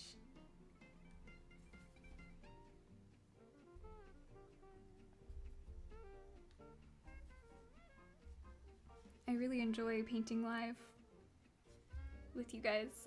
It's really fun.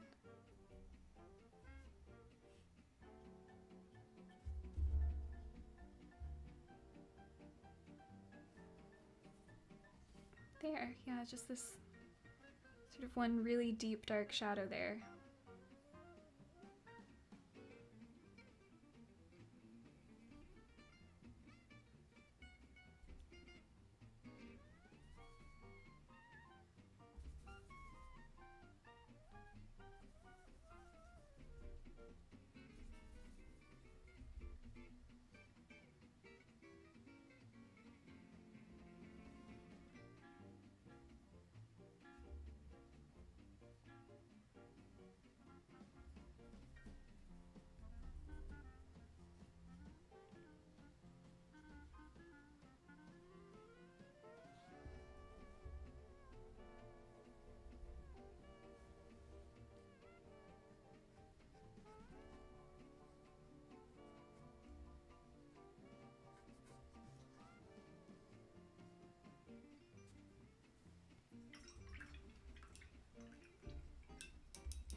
All right, and lastly, let's just add some little pops of color.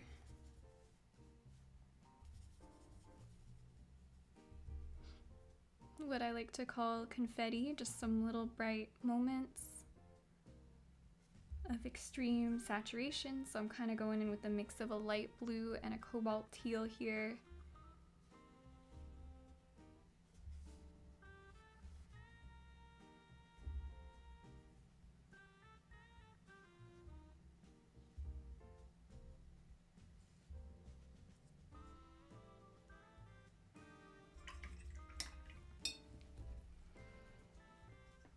And on leaves, I often like to add little pops of a warm color. So I'm thinking cadmium red.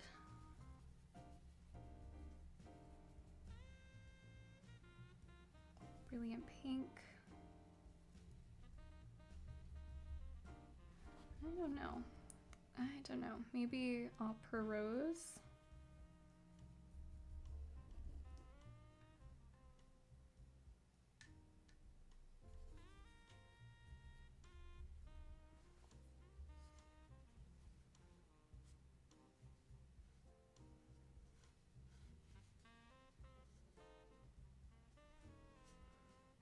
And just like a few tiny moments of a pop of red, I think is always fun on a green leaf.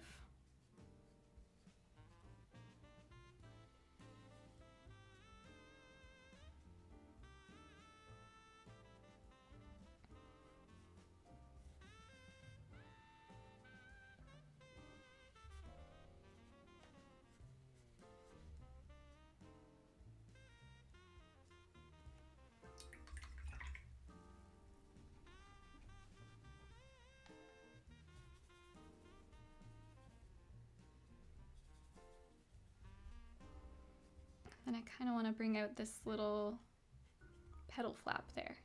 There we go, just to bring it forward from the leaves.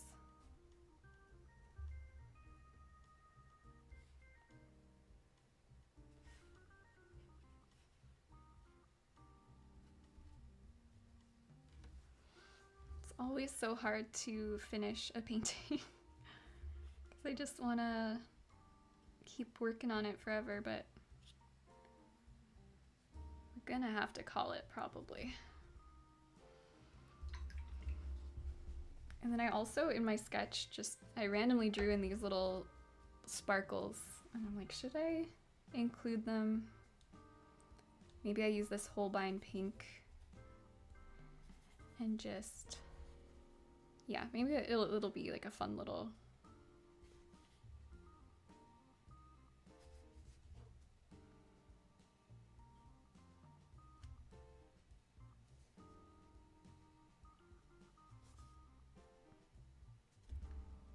Kind of silly, but kind of fun. Do one right here.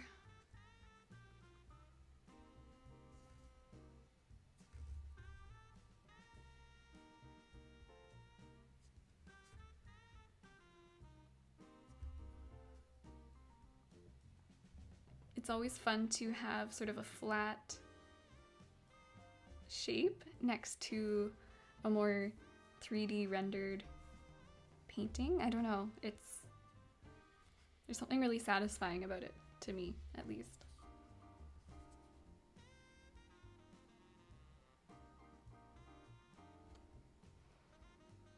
All right, I think I'm gonna call this guy.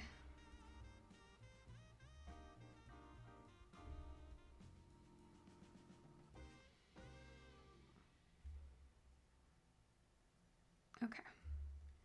All right, Emily. I wanted a couple pops of pink. Okay.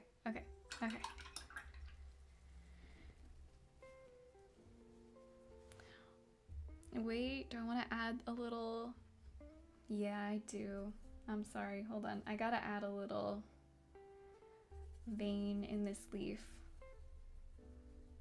And it's darker than it looks.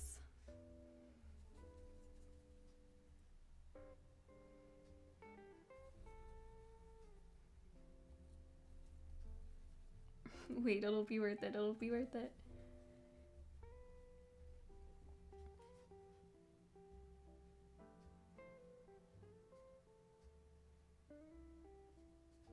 Yeah, just like a little hint.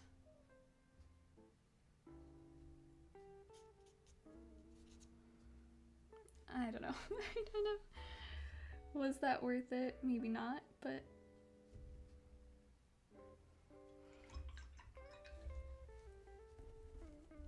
okay, and it'll dry a little bit darker. I think that's it. Let's remove this flap. There's March's calendar page. Kind of cute, something different. I really wish I could like cut out that leaf. I might do that. I might do that off camera at some point, but I think I'm gonna call it today, guys. Thank you so much for joining me. Let's see. Oh, I love the confetti moment. Yeah, it's my favorite part, adding little pops of color. I like this little pop of pink there. And at the tip of the leaf. Super cute. Thank you. Thank you, Tirano.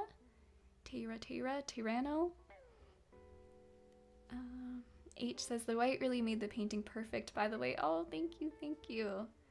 I learned a lot today. Thank you, Emily. The videos and these live streams always help me. I'm so glad, H. Thank you so much.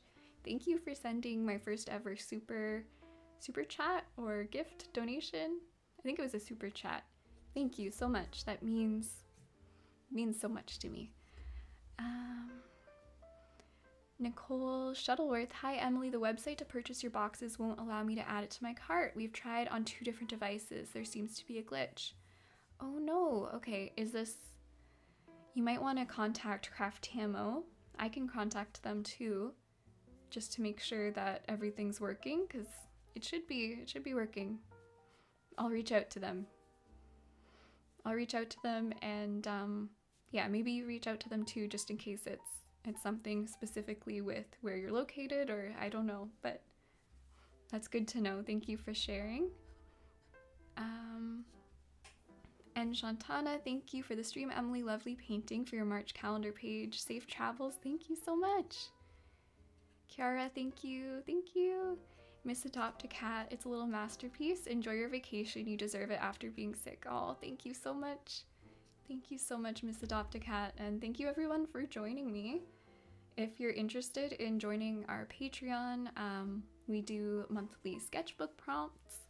And our theme this month was florals, so that's what we were sort of focusing on sketching. Oops, I don't know why my camera went away, but yeah, I'll be uploading all of my sketches from this month over there on Patreon, high-res scans, and you can also see the past few years of sketches from me. They're all up there. I think, yeah, the past 2 years, 2 or 3 years now. There's lots of sketches up there. So yeah, thank you.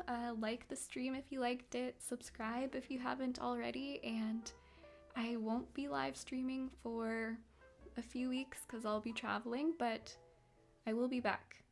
End of April, early May, we'll be back for more streams and there'll be videos along the way. So thank you. Have a nice trip. Thank you. Bye, everyone.